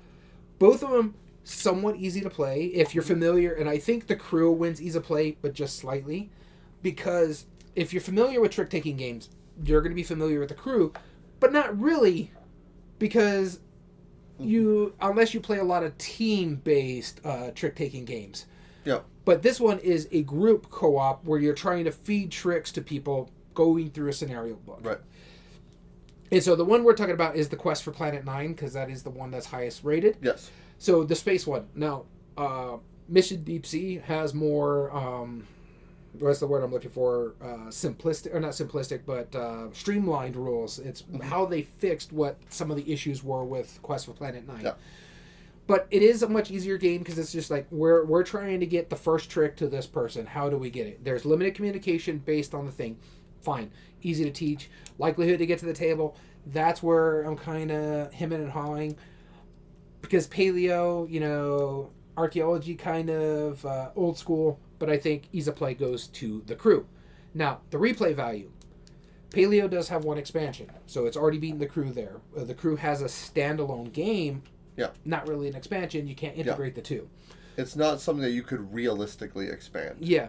I mean, kind of, but not really. And the length of time and scaling, well, both play pretty well. I think both hold up to 4 players, I want to say. This is 3 to 5. I think Paleo's 2 to 4. Yep, same scale. So basically the same scale. The thing about what I will give this to Paleo is even though it's the minimum number of plays for the full experience, the fact of the matter is all you're doing is playing tricks out in this game with new rules every time you get. Paleo gets a little bit more. So I give replay value to Paleo. Meaningful choice. Both have a lot of meaningful choice in them. Especially when it comes to the limitation of your skill. And so this one I'll have to come back to. The art and production, fantastic in Paleo. The art and production is great in the mission, but it just... There's not a lot of pieces and components. It's all plastic pieces that you can... Or cardboard pieces that you can replace. So this is a very tough one when it comes down to it. I really do enjoy the Crew, to the fact that I have both versions now, thanks to you, by the way. You're welcome. But I got you, bro. I do enjoy this game a lot. Do I think it goes on, though? Going through our criteria, I don't think it does. All right, so I'll make my argument for Paleo. Now, ease of play, 100%. I agree with you. Trick-taking card games, they're just... What kid doesn't know card games, right? Yeah. In fact, just like... Recently, I was talking with my father-in-law yesterday for Father's Day, and I was hanging out with him, and I had a deck of cards with me, and he brought up the comment. He was like, "I've never learned how to play poker." I'm like, "Well, let's fix that real quick." So I taught him how to play poker, and then we went to Gin Rummy. I taught him how to play Gin Rummy. So it's like trick taking could have been the next one, right? Yeah. It's something that's just it functionally makes sense, and I agree. Understanding how to play a trick taking game is not difficult to learn it, but it's more difficult to understand or to master. Right? But you can understand how it works, right? And people with basic skills can more or less start getting to the point where it's like, okay, if I don't want to win this trick, how do I prevent doing it? Right? Yeah, and so that's I agree. Ease of play, hands down, is the crew. Everything else, hands down, I feel is Paleo, and that's because obviously scaling well, same scale. The crew is a lot quicker, sure, I'll give it that. Minimum number of plays, they have all those different modules in the base game. Yeah. And you pick 2 of the modules to combine, and that adds multiple. That's like what, like I want to say there's like 8 decks or something like that. Yeah. So that's 7 times 8. That's how many times you can play it, right? With 56. And the thing is, with the crew, it's the same game every time. That just changes how things get fed. It's what your objective is. Yeah. But you're not playing you know what the game is going to offer you by the first play, right? It's like, oh, this person needs to do this. Okay, cool. Now, an argument though for it is minimum number of plays for the full experience. I get that, like. It does actually have that that incentive. It's like, oh, okay, well that first one was easy. Let's do it again. Yeah. Let's do it again. And the campaign I think there's allows to it. 50 campaigns. There's 50, but again, 56 in Paleo. So yeah, beats it. Anyway, even if that's all you were gonna do, but expandability, that's where it really gets into it. So replay value. I think we agree. Paleo, meaningful choice. There is a lot of meaningful choice in the crew. But it boils down to the one problem with all card games is that if you're dealt a garbage hand and you need somebody to win a certain way, it could be impossible to complete. Yeah. And that's not cool. Now, it's an easy reset. It's easy to retry, but that's not cool. So when it comes to arbitrary choices. Yeah, arbitrary choices. Now, granted, there's still some random in Paleo. Yeah. Why is my chair sinking? Did you hit a button? I don't think so. We'll check that here in a moment. But viewers at home will notice that I am getting shorter, apparently. And then finally... You're old? Game immersion. Like, that's where the Paleo sings, too. That's my second favorite part of this category, is that when... Man, this is so strange that I'm shrinking like this. The problem that I have with the crew is... No part of it feels like anything space. Nothing. It doesn't make sense. What in space means that I need to lead a trick that you need to follow in suit. Huh? What? But none of that. They don't even try and like they try to add like the story that's like, oh well, you're training for these space missions. Really, nobody cares, right? But realistically though, like Paleo feels like it's like, well, I'm gonna go look in this bush. It looks kind of dark. Like I don't know what's gonna be in this cave. I'm hearing some strange noises from it, but you know what? We need some meat, so hopefully there's an animal I can take care of. Oh God, it's a bear. Like it's an animal. It's an animal. I wasn't wrong, but oh God, right? And I love that about that game. Like I love the fact that you have to judge your options based on the back alone. That's so fun. It's so fun, yeah. And that makes it immersive too. So like the meaningful choice. And the production, like the little pedestal of like the artifacts that you can get, and all of the pieces, like they feel cool. They look old. And then what is it? The cave paintings that you got. The cave painting that you have to complete is a cave painting, and you're putting out pieces of. I just love the pieces and components, so I think Paleo should move on. Yeah, I can't disagree with you. Easily, yeah. So Paleo, a number 6 seed, there's an upset. Moves on. And we don't know who it's going to face. Not yet. No. Yeah, we do. Oh, it'll face against Wingspan, yes. Yep. Birds versus caves. All right. And now our final one is Seven Wonders versus Istanbul. And I'll be starting us off. And while you're pulling that, I'm going to see, how do you fix your chair, man? What's going on here? There's a thing on the side. All right. Here we go. Oh, wait, no. I need that one. All right. I'm locking it in. Who's starting? I am starting. You get... No, I put in the wrong one. Oh, no, wait. I did. Right, you got 7 Wonders. Yeah. 7 Wonders. Okay, so ease of play. Seven Wonders is a very simple drafting game. A little convoluted for base drafting, like if you compare it to something like Sushi Go or something simpler, sure. But it was the revolutionary for drafting, right? It was the one that... Am I shrinking again? I think you broke the chair bouncing around in it. Apparently. Alright, either way. Yeah, no, Seven Wonders, this is such a random episode, guys. You know, I'm just going to say that right now. Ease of play, Seven Wonders goes to it, and expandability, like being able to. Didn't they just recently announce a new expansion? Yeah, and they announced newer editions, and they've had sequels and stuff like that. And that's because it's really easy. Even though there's Seven Wonders, there's other ways you can approach that. Mm-hmm. And just being able to play, you only play one of those Seven Wonders every game. If you want to feel that each, that's a huge variability. Now, with that being said, replay value, I think that's good there. Meaningful choice, it's a little arbitrary to which parts you draw. I mean, the same cards do come up every round. There's an exception to a few of them. I think like a few are removed each round. But, you know, that's a minor detail. It does scale really well. It plays incredibly fast for a huge player count, which is unlike Istanbul.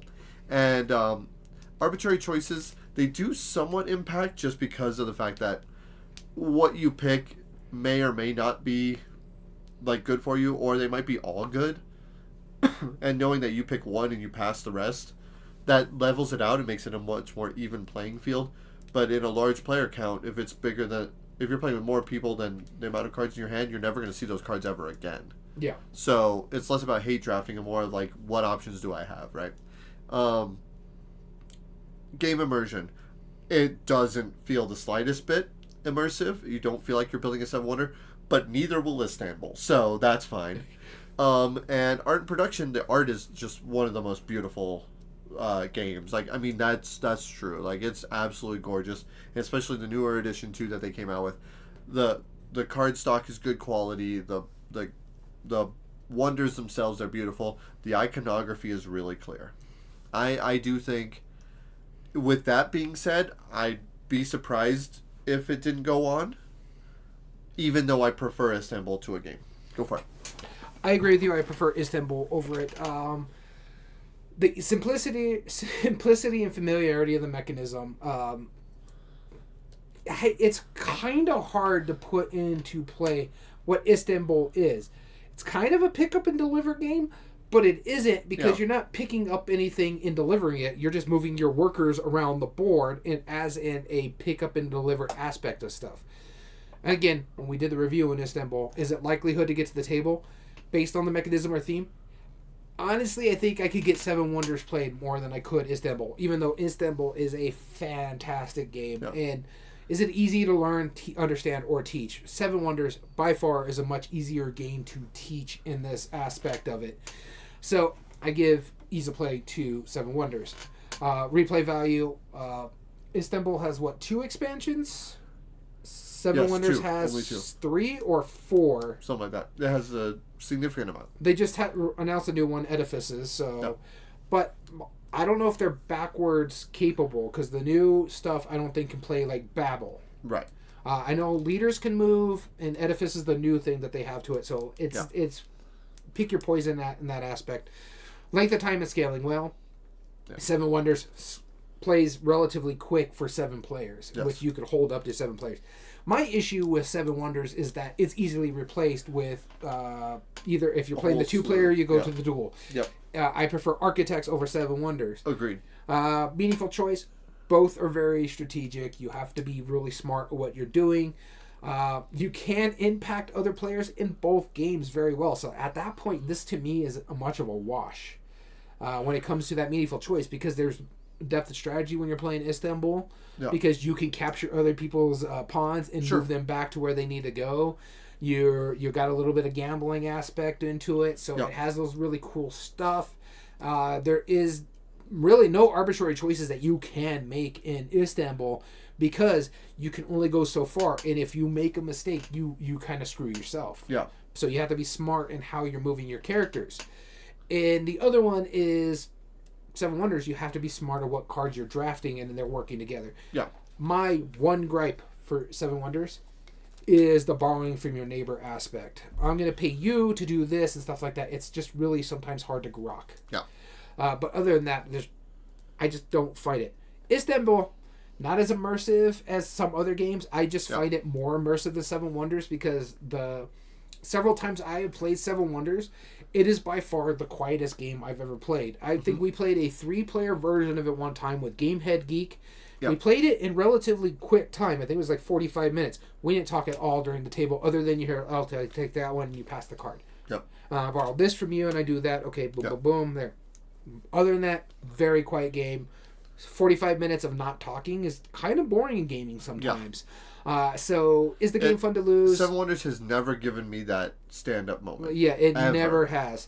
Whereas Istanbul has, because you'd be like, "Why did you send my guy to jail? I just got over there." Yeah. And I feel like that leads to the immersion, right? Like, you feel like it's like, oh, well, I literally have to go to the police station to send them somewhere to get that bonus action, but then you can send them back for a profit? Like, what? Like, that's hilarious. Yeah, so I think Istanbul wins that one. I also think the art and production I give to Istanbul, but even then, that's 3-2. And the reason why I think the art is fine or great in Seven Wonders, I just love the pieces and components more in Istanbul, and I love the way how it's very easy to read wherever you're at. Whether you set up the board randomly or not, it's still relatively easy to see where you're going with these sort of stuff. And so for me, I give the graphic design and the pieces and component, but even then, I agree with you. Seven Wonders moves on 3-2. So you think Seven Wonders moves on? Yeah. Okay. Yeah. Ease of play, replay value, a meaningful choice. So yeah, ease of play, replay value, agreed. I'm actually going to agree and disagree with you at the same time. I think Seven Wonders moves on because I actually give Seven Wonders... I would give Istanbul meaningful choice. But I would also give Seven Wonders art and production, actually. Yeah. I think the art and production on Seven Wonders is better than Istanbul, just barely. Just because of the beauty of the Seven Wonders, that's really one of its highlights and stuff. Oh no, it's pretty. It's a pretty game. I give the other two to Istanbul. And the components are the symbology on Istanbul is questionable sometimes. That's my biggest problem, is that there are some where we had to look it up. Like, and when we have to look up clarification on a symbol, your symbol's failed, right? Well, I've had to look up clarification on Seven Wonders too. So sure, but very few, very very unlikely. But again, regardless of whether we agree or disagree on that, we both agree Seven Wonders moves on. All right, so I'm going to do a quick count real quick. Where was that? Okay. That was at... And I'm just going to stay short for the rest of this episode because I've attempted to raise this 3 times already right now. Yeah, I think you broke it in general. What was the other one that got eliminated? Okay, there. And I don't know how I broke it, but all right. Apparently I'm too heavy for this chair. All right, so Exit, the game, was the first one eliminated. It got 1% of the vote. Village had 3% of the vote. The Crew had 12% of the vote. Ooh. And Istanbul had 4% of the vote. So moving on to our second round, starting with Wingspan versus Paleo. Alrighty. Wingspan versus Paleo. You ready for this? Here we go. Ooh, that had a great ring to it. Yeah, it did. And you get Wingspan again. Of course I do. Wingspan. The only thing, hands down, that I feel this does not do better than Paleo, that is a guarantee, is immersion. I don't feel the slightest bit immersive in it. There's no stand-up moments. It's not fun to lose. It's a long, drawn-out process. Anyway, with that being said, everything else, though, it is more intuitive than Paleo. To an extent, not to say that Paleo is difficult. Oh, no. There is parts of Wingspan that I do feel are more difficult, but I don't think that either, based on theme or mechanisms, are more likely to get to the table than one or the other. I really don't. Just on who you're playing with. Yeah, really. It depends on who you're playing with, but not only just that, it's like there's no mechanism specifically that it's like that are immediately obvious. Like tactical press your luck based on partial information versus cooperative play versus like tableau building based on the degrees on animals. So again, that's a wash. And I don't think either of them are necessarily easier to learn, understand, or teach. Although the one that I think gives the nod to it is co-ops are just fundamentally easier to understand, because if you're playing with somebody who understands it, they're not working against you to teach you, right? You can that gives it more of an option to learn by play because everyone at the table is aiming for the same thing. That does lead to, run or alpha players, yes, but that doesn't mean that you can't learn a game from an alpha player. That just means that you just won't play it with him again. You just won't play it with him again, right? And so I think just slightly Paleo would get that because of ease of play. That's just the only thing. Replay value, though, Wingspan, hands down. It plays more players. It has a wider range. It has more expansions, and done. It's just, there's so many cards on that. Now, the modules on Paleo is pretty huge, but again, you change up everything and anything in Wingspan every gameplay. So, replay value is Wingspan. Meaningful choice, too. Also, because you're not slew to the random information of what you're trying to base your decisions off of and then react tactfully.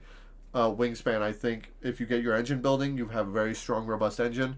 Tactics and strategies, it should move on as well. And then art and production, I mean, the birdhouse is dope.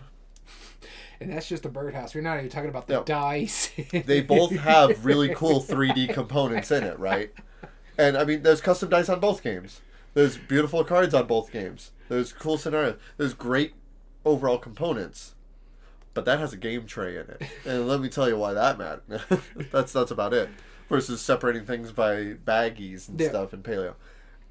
I'm really hunting for like, and I mean, actually, I know, again, art is subjective, but really, like, Wingspan got huge awards and huge praise for the bird illustrations. It does look like to the point, the bird illustrations actually got a book. Yes. Based on the illustrations. Right. So that's saying something. Yeah, even though, like, since birds don't interest me, I prefer the art in Paleo, I do think, subjectively, it is better art in Wingspan. So I'm going in here with I have to argue Paleo, which is kind of weird for me. But the ease of play, both of them are very, not really simplistic. They both can be kind of difficult when you're trying to teach it. I remember the first time I had to teach Paleo to the group, it was a bit rough. I'm like, am I missing something, or did I fundamentally miss something? And so I was able to grok Wingspan a little bit better than I did with Paleo. It's just because engine buildings are just slightly easier to understand, just for my mind. I don't know how about other people's minds. I was very much the opposite, right? Yeah. Like, Paleo, something made way more sense to me. Yeah. And I remember it took me a game and a half before I understood how to play Wingspan. Yeah, and it's just, again, I think it's something in my mind that engine builders tend to gronk better. Right. And to the point, every time we play an engine builder, I fight pretty much for the lead. And just because it's something my brain can work with. Yeah. But both were not really easy to teach. No. It was much easier for me to understand Wingspan than it was for Paleo, but it's not saying that it's for everybody. Right. Both of them are kind of difficult. The theme probably helped you, right? Yeah. Yeah. But both of them are kind of difficult to learn based on how people play. But again, as you said, the co-op aspect of Paleo makes it easier for other people. Like, okay, this is a co-op. I'm familiar with this game. Let me take the first turn so I can show you how things work. You can't really do that in a competitive game as well as you can in a co-op. So I give ease of play to Paleo. Replay value, we've already mentioned it. Wingspan has 6 expansions coming out. They already have 3 expansions out as of right now. Yep. Plus a mini expansion in a sense where it has fan art for game that's already out there. So you have that aspect to it as well. Length of time is scaling well. Minimum number of plays for the full experience. Everything you said about it. Yeah. Both of them have very, very impactful strategies and stuff like that. Mm-hmm. Especially when it comes to impacting other players. I give this one on a slight nudge to Wingspan because of one of the expansions. Because in the Europe expansion, they make you pay attention to other people's turns. Because your certain bird powers will activate if someone does a certain thing on their turn. Okay. And so with Paleo, I'm still doing my own thing, and I'm just kind of sitting there like, okay, here's the kind of the information that I'm getting. Right. And so just on the impacting of other player strategies, now I'm paying attention to what everybody's doing. Like in the original base form of Wingspan, you're not really paying attention all that much. You're just trying to see how your engine fires. Now it's like, oh, you do a hunting action. All right, now I can, cache a fish, which gives me a point. Sure. So the expansions make the game a little bit more impactful on other players, but even in the base game, you still have a lot of stuff going in there on strategies. If I take something off the board that you're trying to get because of your personal goal, just because I want to tuck it under my other birds, but I needed to get into my hand because I'm doing it. That messes with other people too, and you hear that a lot. Trust me, in the last game, it happened to me quite a bit. I'm like, I need because my personal goal was I needed to get birds that had a 3 food cost, and everybody kept taking the birds with the 3 food cost out of the trays. The depth of strategy, tactics, and skills, engine builder versus co-op. There's a lot there, so I get meaningful choice to Wingspan. Game immersion. Both, for me, personally, are fun to lose. I enjoy both of these games. I honestly, I think it's going to go to Wingspan for me, but I think Paleo is putting up a really, because there's a lot of player interaction in base Paleo, because you're like, I don't know what's going on here, and you're like, you flip that card, you're like, oh god, it's a bear, oh god, I'm screwed. Right. That kind of thing. So I thought there was a mammoth here. Turns out there was a mammoth here. Yeah.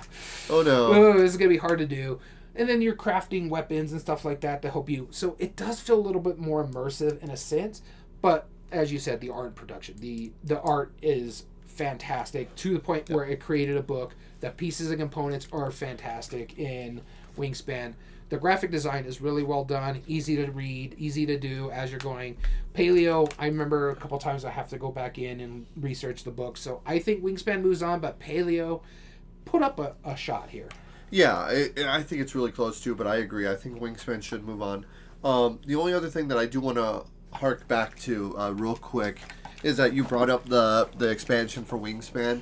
I don't think we should have that in consideration because it didn't win with the expansion. It won the Kennerspiel on base game.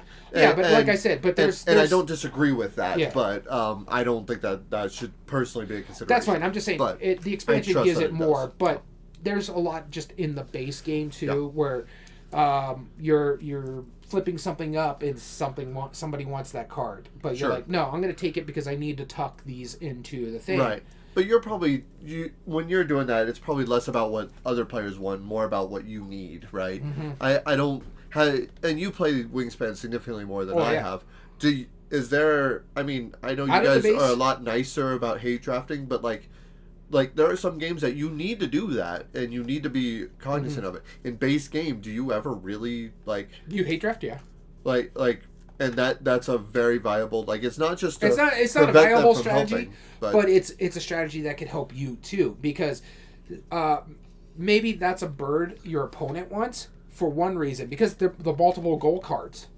Maybe it's a bird your opponent wants, but it follows into the wingspan's a certain aspect of it, so it's following your goal card. So you're like, nobody get that bird, that kind of thing. So yeah, okay, fair enough.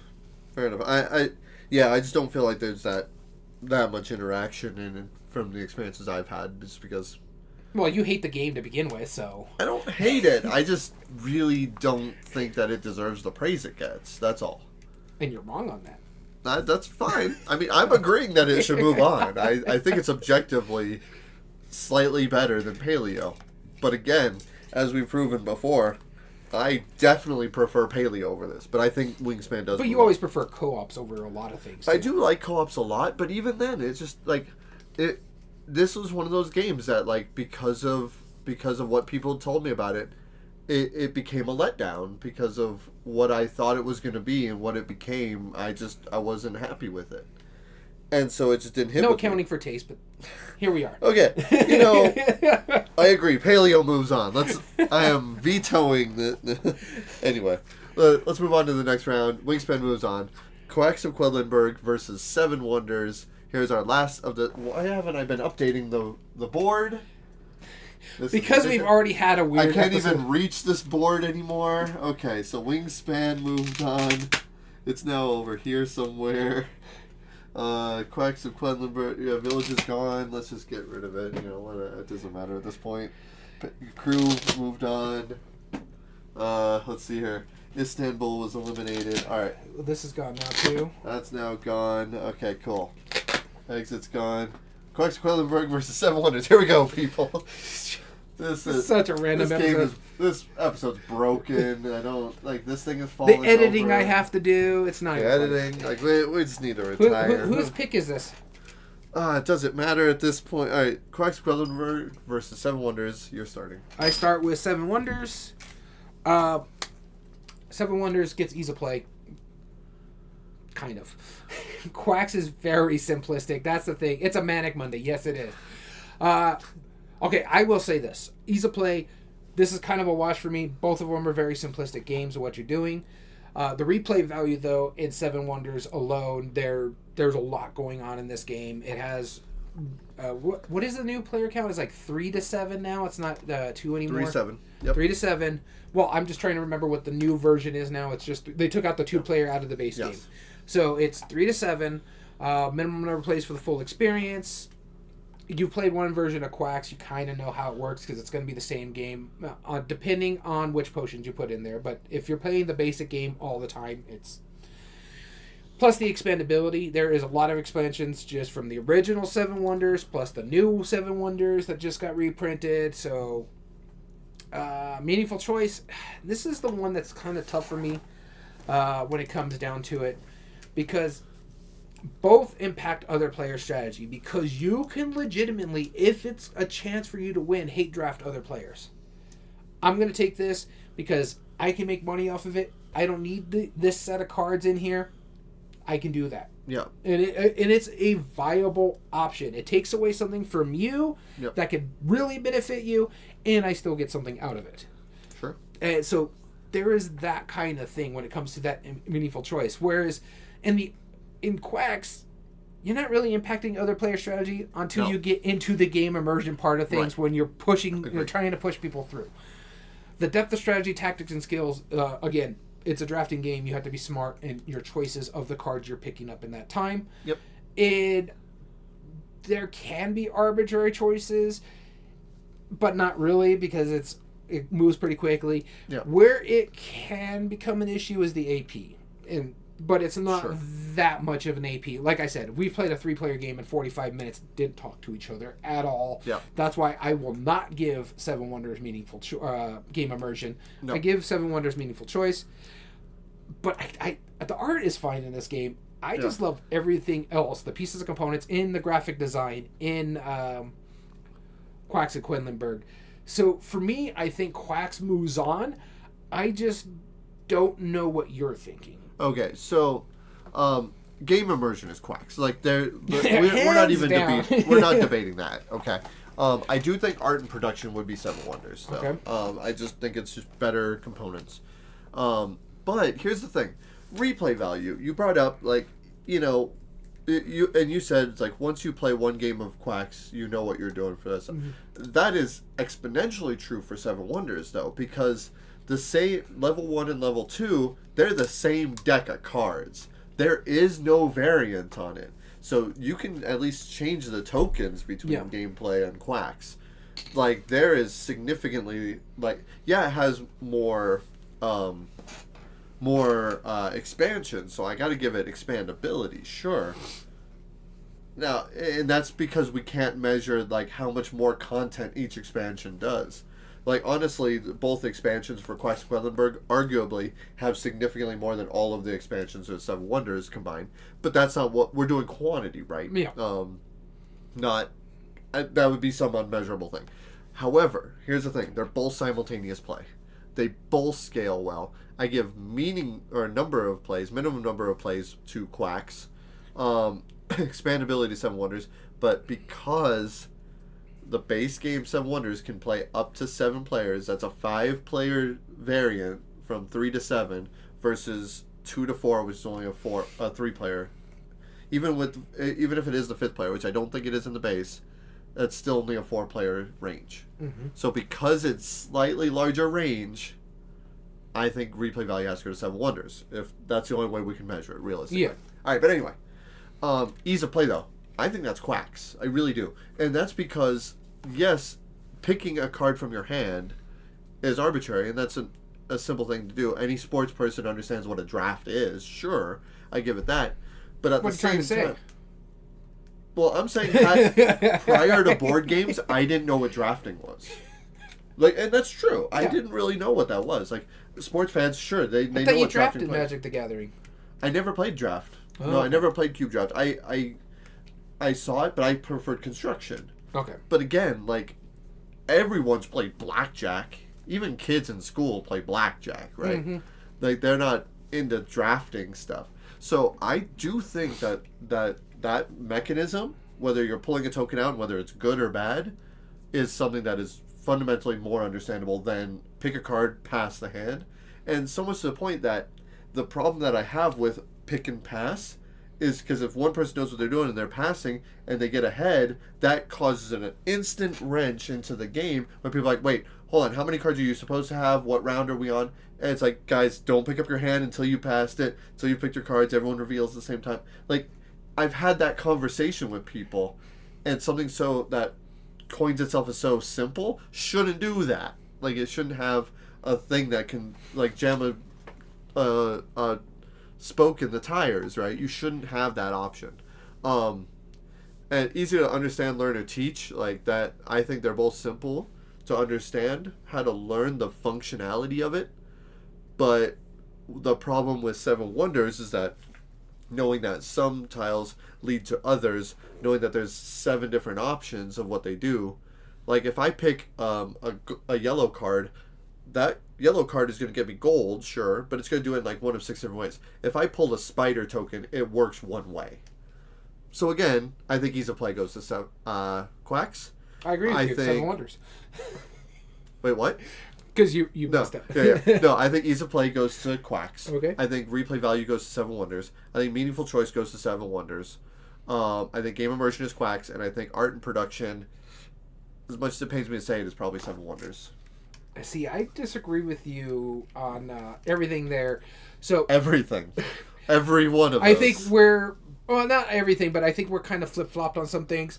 Sure. Let's not belabor the point. Let's go to the poll. That's why Fair we enough. have it. Yep. All right.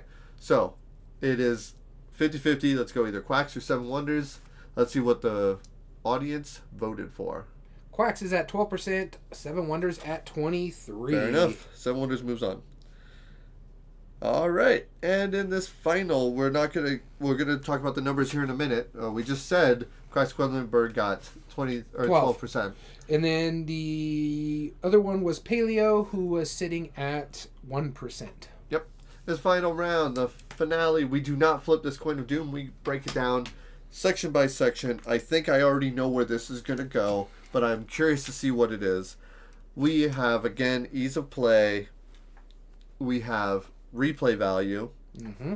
We have Meaningful Choice, Game Immersion, and Art and Production.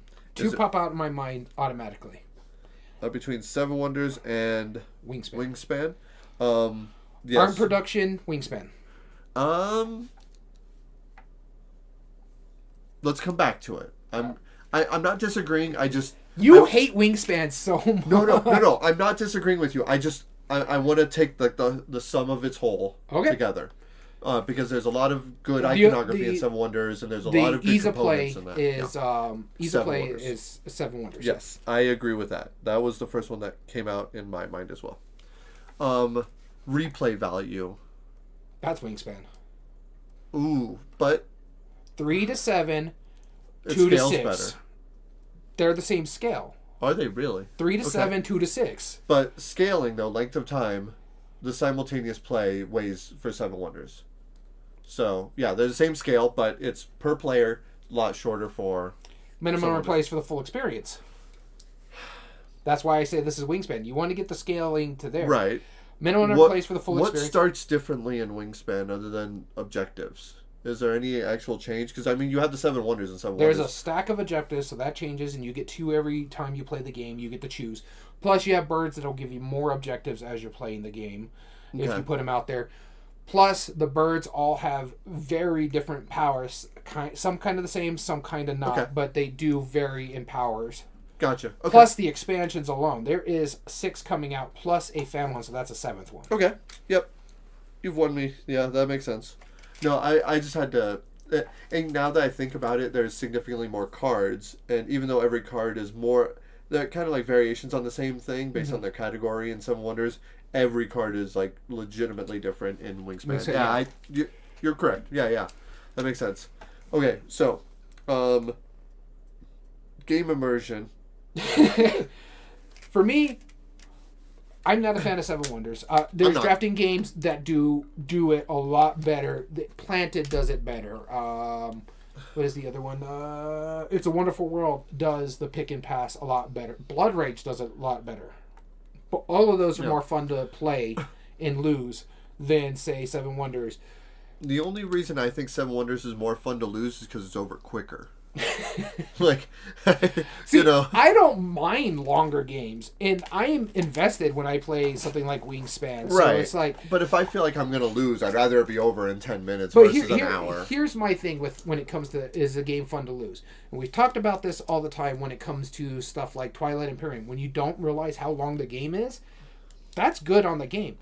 I realized how long Seven Wonders was when we played that 3-player game in 45 minutes because it was so dead silent. That's fair. That is a negative memorable moment. Again, since it's simultaneous play, like I just like I don't disagree with that. that sounds absolutely awful. But the thing is, like that's like the longest. How does that sound awful? You were in that game. Oh, I don't know. I've blocked out of my memory apparently. But still, I mean, like Wingspan is multiple hours, right? Like, not even multiple hours. It's an hour and a half to 2 hours minimum. Okay. Every time I've played it, it's been that long. It's really long. I could actually check my most recent stat. I have it on here. Okay. It took us... That doesn't mean it was shorter for me, though. An hour and a half. Yeah. That's what I'm saying. Like, that's like the quickest I've ever seen it. We were playing with multiple expansions, too, so... Okay, no, but that's the quickest I've ever seen it. Like, I've never seen it last anything less than 90 minutes. Okay, so you're saying the game is more fun to lose than Seven Wonders. Just because it's quicker. I don't think that either of them are fun to lose. I don't feel like what I mean by that is that, like, there's never a time in either of the game where you're like, you know what, I did something so clever, I don't care if I lose at this point. I've done that all the time in Wingspan. And again, I've done really well in my engine.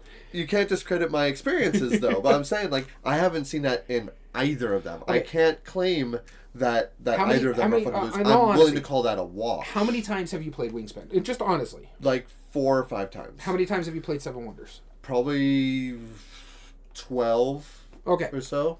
Probably about a dozen. So you find the fact that you hate the game so much, you find it easier that it's gone. Mm-hmm. Okay. Yeah.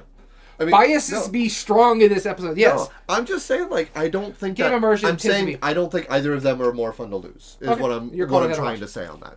And I agree. There's no player interaction. And I don't think either of them have memorable moments that are significant. I think there's more memorable moments in Wingspan because of certain things that's happened in games that I've played. In fact, so much so, I really enjoyed my first play of Wingspan. I immediately tried to buy it, and it was sold out because it was during its first print run. Because I played it at Dice Tower West. Yeah. The inaugural Dice Tower West. And so those kind of things were where I have those memorable moments because of the experiences I have in it. Okay. So for me, at least... I don't remember a single moment in any of the plays I've done of it. Well, it's because you hate the game. I knew you were going to say it. No, it's not just that. Like, there's nothing that's stuck out to me where it's like, I'm going to tell people about this thing that happened in Wingspan. It's never happened. I've never been like, what's one of, like, your favorite memories? Like of Wingspan? Yeah, like, what's one of the coolest things that ever happened in Wingspan? First time I ever filled my board. That was one of the second or third games I played of it, where I was like, I could do this, and I take this egg, and now I completely have my entire board filled. I remember that, and everybody, like my wife and everybody was like, oh, that's so cool, because we have never seen it before. Okay. That is a memorable moment for me, because I finally built my board. Would you agree that the equivalent would be like, if somebody got really excited, it's like, I built my Wonder by the 7th age. That was awesome. Like, it's kind of the same thing, right? I'm not saying it is or isn't, but I'm just like, I don't feel like they're, like, hey, this bird kamikazed. This bird kamikazed this other bird, and both of them blew up. That would have been amazing. Like, what? There's nothing happens. Okay, so you're calling it a wash. I call that one a wash too. Game immersion is more Wingspan. Okay, well, I'm calling it a wash, and I won't budge on that. And I won't budge on it, so I guess we got to call it a wash because you have no taste. When we disagree, we call it a wash. That's what we do. All right, so ease of play is which one? Ease of play, we said Seven Wonders. Replay value, Wingspan. Game immersion, a wash. Okay. Meaningful choice, Wingspan. I agree with you. Do we agree with that? Yeah. Okay, cool. But now he's going to make a bad choice here in a minute. Because he didn't agree with me originally. All right. Meaningful choice is Wingspan, right? Uh-huh. All right. So we only have one wash, right? We only have one wash. Art and production. Well, no, art and production is what we have left. Yes, okay. Art and production. Okay, so let's think about this real quick. There's nothing to think about for me. I know which I think is... pieces and components, that's Wingspan, obviously. Well, yeah, you have the card tray, you have the eggs by themselves. Right. Some really good cardboard pieces for the resources. Right. Great dice. The birdhouse. Right. No, the pieces and components, yeah, I agree, is Wingspan. Art, I only feel comfortable calling that a wash because Seven Wonders was really like... I mean, even though Wingspan got the art book, that's not going to appeal to everybody. And neither will Seven Wonders, but that is one of the biggest, I disagree with you on one aspect on that, about the art's not going to appeal to people. Because the art is what is drawn new people into the game, based on them being birders. It's the theme that's bringing it. But no, it's the art too. If you had those Darwin sketches in the game, that's not going to draw as many people as the art. If you were a birder and there was that detailed art of fish, that's not going to bring you into the game because of the detail of the art. I'm just saying, I think it's a wash, personally. But the graphic design, the iconography on Seven Wonders is good. It's very good. The leaders have a little bit of question on some parts of them. A little bit? Yeah. Yeah, no, they do. But there's very... I mean, Wingspan is so full of text that it's harder to argue that. There is a lot of good iconography on it, but since every bird is different, I'm glad that they didn't try to iconographize. I'm glad they didn't try to put icons on everything, because then that would just be obnoxious. Oh, also, just forgot about something about Wingspan, too. They also have another expansion, not an expansion per se, but they have a version where it's easier for people to read the text, like for poor eyesight and stuff like that. So you can actually buy a pack to fix that, or make it for easier people with eyesight. But that's bad that they had to do that. No, it's just easier for other people, and it's not something you have to go and do. Sure. Yeah. But so what they do is people who are colorblind. Sure. They have it where they have the brown power outline, but the text is a lot larger or something like that, because they realized older people are playing the game. Right. And so they may have a difficulty. Whereas Seven Wonders never really put out a colorblind friendly version of the game. What parts were not colorblind friendly on Seven Wonders? The card stock, the browns. Remember, I have trouble with browns and reds. Yeah, but... Well, and the greens. So I have trouble with all that. So I have to look at it. And luckily, the iconography makes it easier for me to see that this is a science thing and this is a thing. But when I'm first looking at the hand and my cards, I'm like, oh, wait, hold on. I got to separate these because I need to move them out of my way. Yeah, but... I mean, okay, so we agree that they're both not colorblind friendly? Yeah. Because you had to buy a pack to... No. It's not colorblind, non-unfriendly Wingspan. It's for older eyesight type thing. Right, but that's still, the base game, unless you buy that pack, it's still not great for eyesight. I just wanted to mention that it's out there, too. Do you agree calling this a wash, then? No, I don't agree. So we're going to have to call it a wash. Well, the reason being, I think the graphic design is better just by the board of Wingspan, where it's very intuitive how every different thing works on the board. This works for this, this works for that. I agree with that. And so that's why I think the graphic design is better in Wingspan. But I think the graphic design is better on the cards in Seven Wonders. I mean, it doesn't need... Every card doesn't need all those super big abilities and the icons that it does allow. Has it? Creative Chaos is hurt. No, he just doesn't want Wingspan to win. He hates that game. It's still winning regardless. No, it's not. I'm willing to call it a wash. Yeah, that means two... Oh, yeah. Yeah, I'm willing to call it a wash. Wingspan's still winning. I'm just saying, I don't He just doesn't want to give Wingspan any love. And that's what it is here. Because, honestly, the art is better, to the point where they got their own book.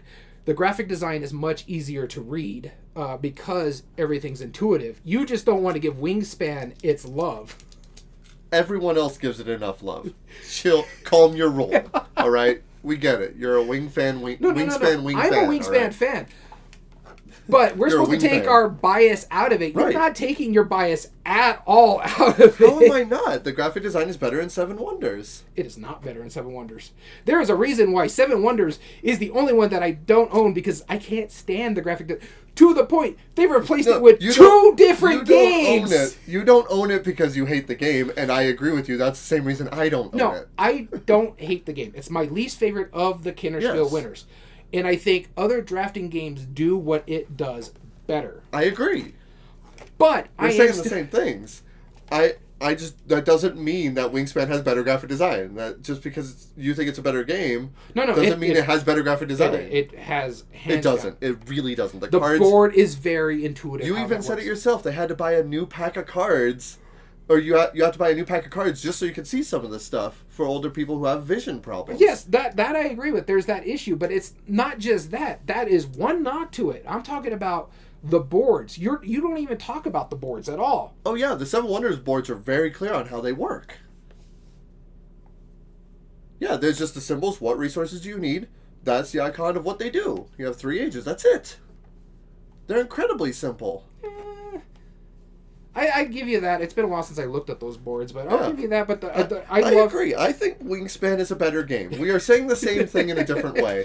Wingspan is a better game, and it does deserve to win this. I agree with you. Let's end on a happy note. I'm just saying I don't think that point was for Wingspan. So let's call it a wash. Holy crap. And Wingspan still moves on because Wingspan won replay value and meaningful choice.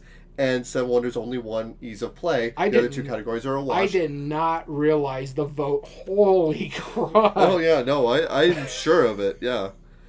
I'm not giving it the love it needs. The thousands of its fans. Wingspan by far ran away with our poll. Yep. 44%. No, it is the highest. 44%. The closest was Seven Wonders at 23%. They almost had 50% of the vote. Between the two, out of 8 games. Between the two, it was 2/3 of our entire vote. Jesus. Yeah. I had not even looked at the vote because I just kind of scroll what I need to find. 44% voted for Wingspan. Yeah. Which is weird. Almost half of our viewers. Because every time I see like a topic about Wingspan on this Facebook group, it's people detracting away from Wingspan. So I was like, that shocked me a little bit when it came to this. I thought Quacks would have gotten a lot more love than it did. Yeah, I'm kind of surprised about that too. And now, Creative Chaos did point out, to be fair, you're a big Wingspan Wing fan.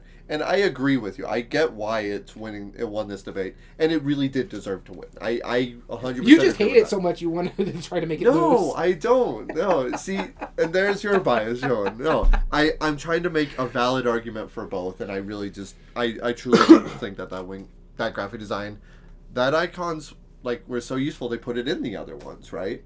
Because they would just... I get that. They worked really well for it. But honestly, I just don't think you're giving a fair shot to the graphic design of Wingspan. I admit that I'm trying to be more critical on it, but I don't...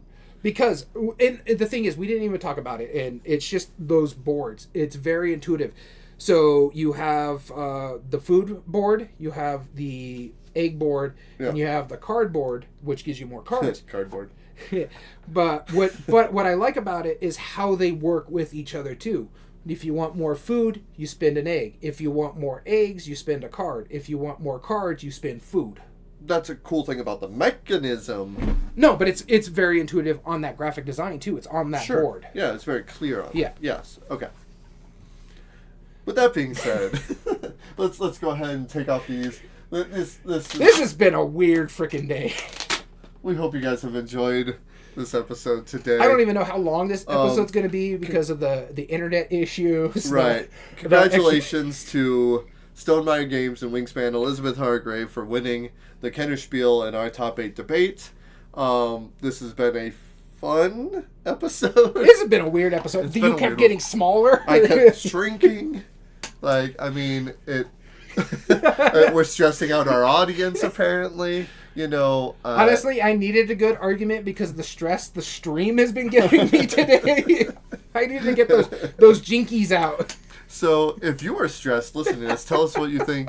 If you ever want to email us directly, you can email us at everydayboardgames2020@gmail.com, whether that's to enter in future contests, just to say hello, or give us ideas for future episodes. Also, follow us on Instagram.com/everydayboardgames, where we post all the games that we've been playing, except for me. He has. Yeah, you've been slacking on this. I have been slacking. I apologize. You've played quite a few more games than I have. I've played a significant amount of games lately, and I have not posted any of them, and I apologize about that. All video re-uploads are found on YouTube under youtube.com/@everydayboardgames. If you like what we do, there are 3 things you can do to help us grow on the platform. Subscribe if you're not, like the video, and comment down below and tell us your thoughts on the subject. And if you want to join us for our live episodes, as shenanigans as it was today, and you're going to watch us troubleshoot in real time, you can join us like our friends Creative Chaos, Illuminous, Ith3, So Very Wrong About Games, and anybody else who joined us today. Join us at twitch.tv/everydayboardgames. And as well as all audio versions can be found on most podcast platforms, this is under Everyday Board Games.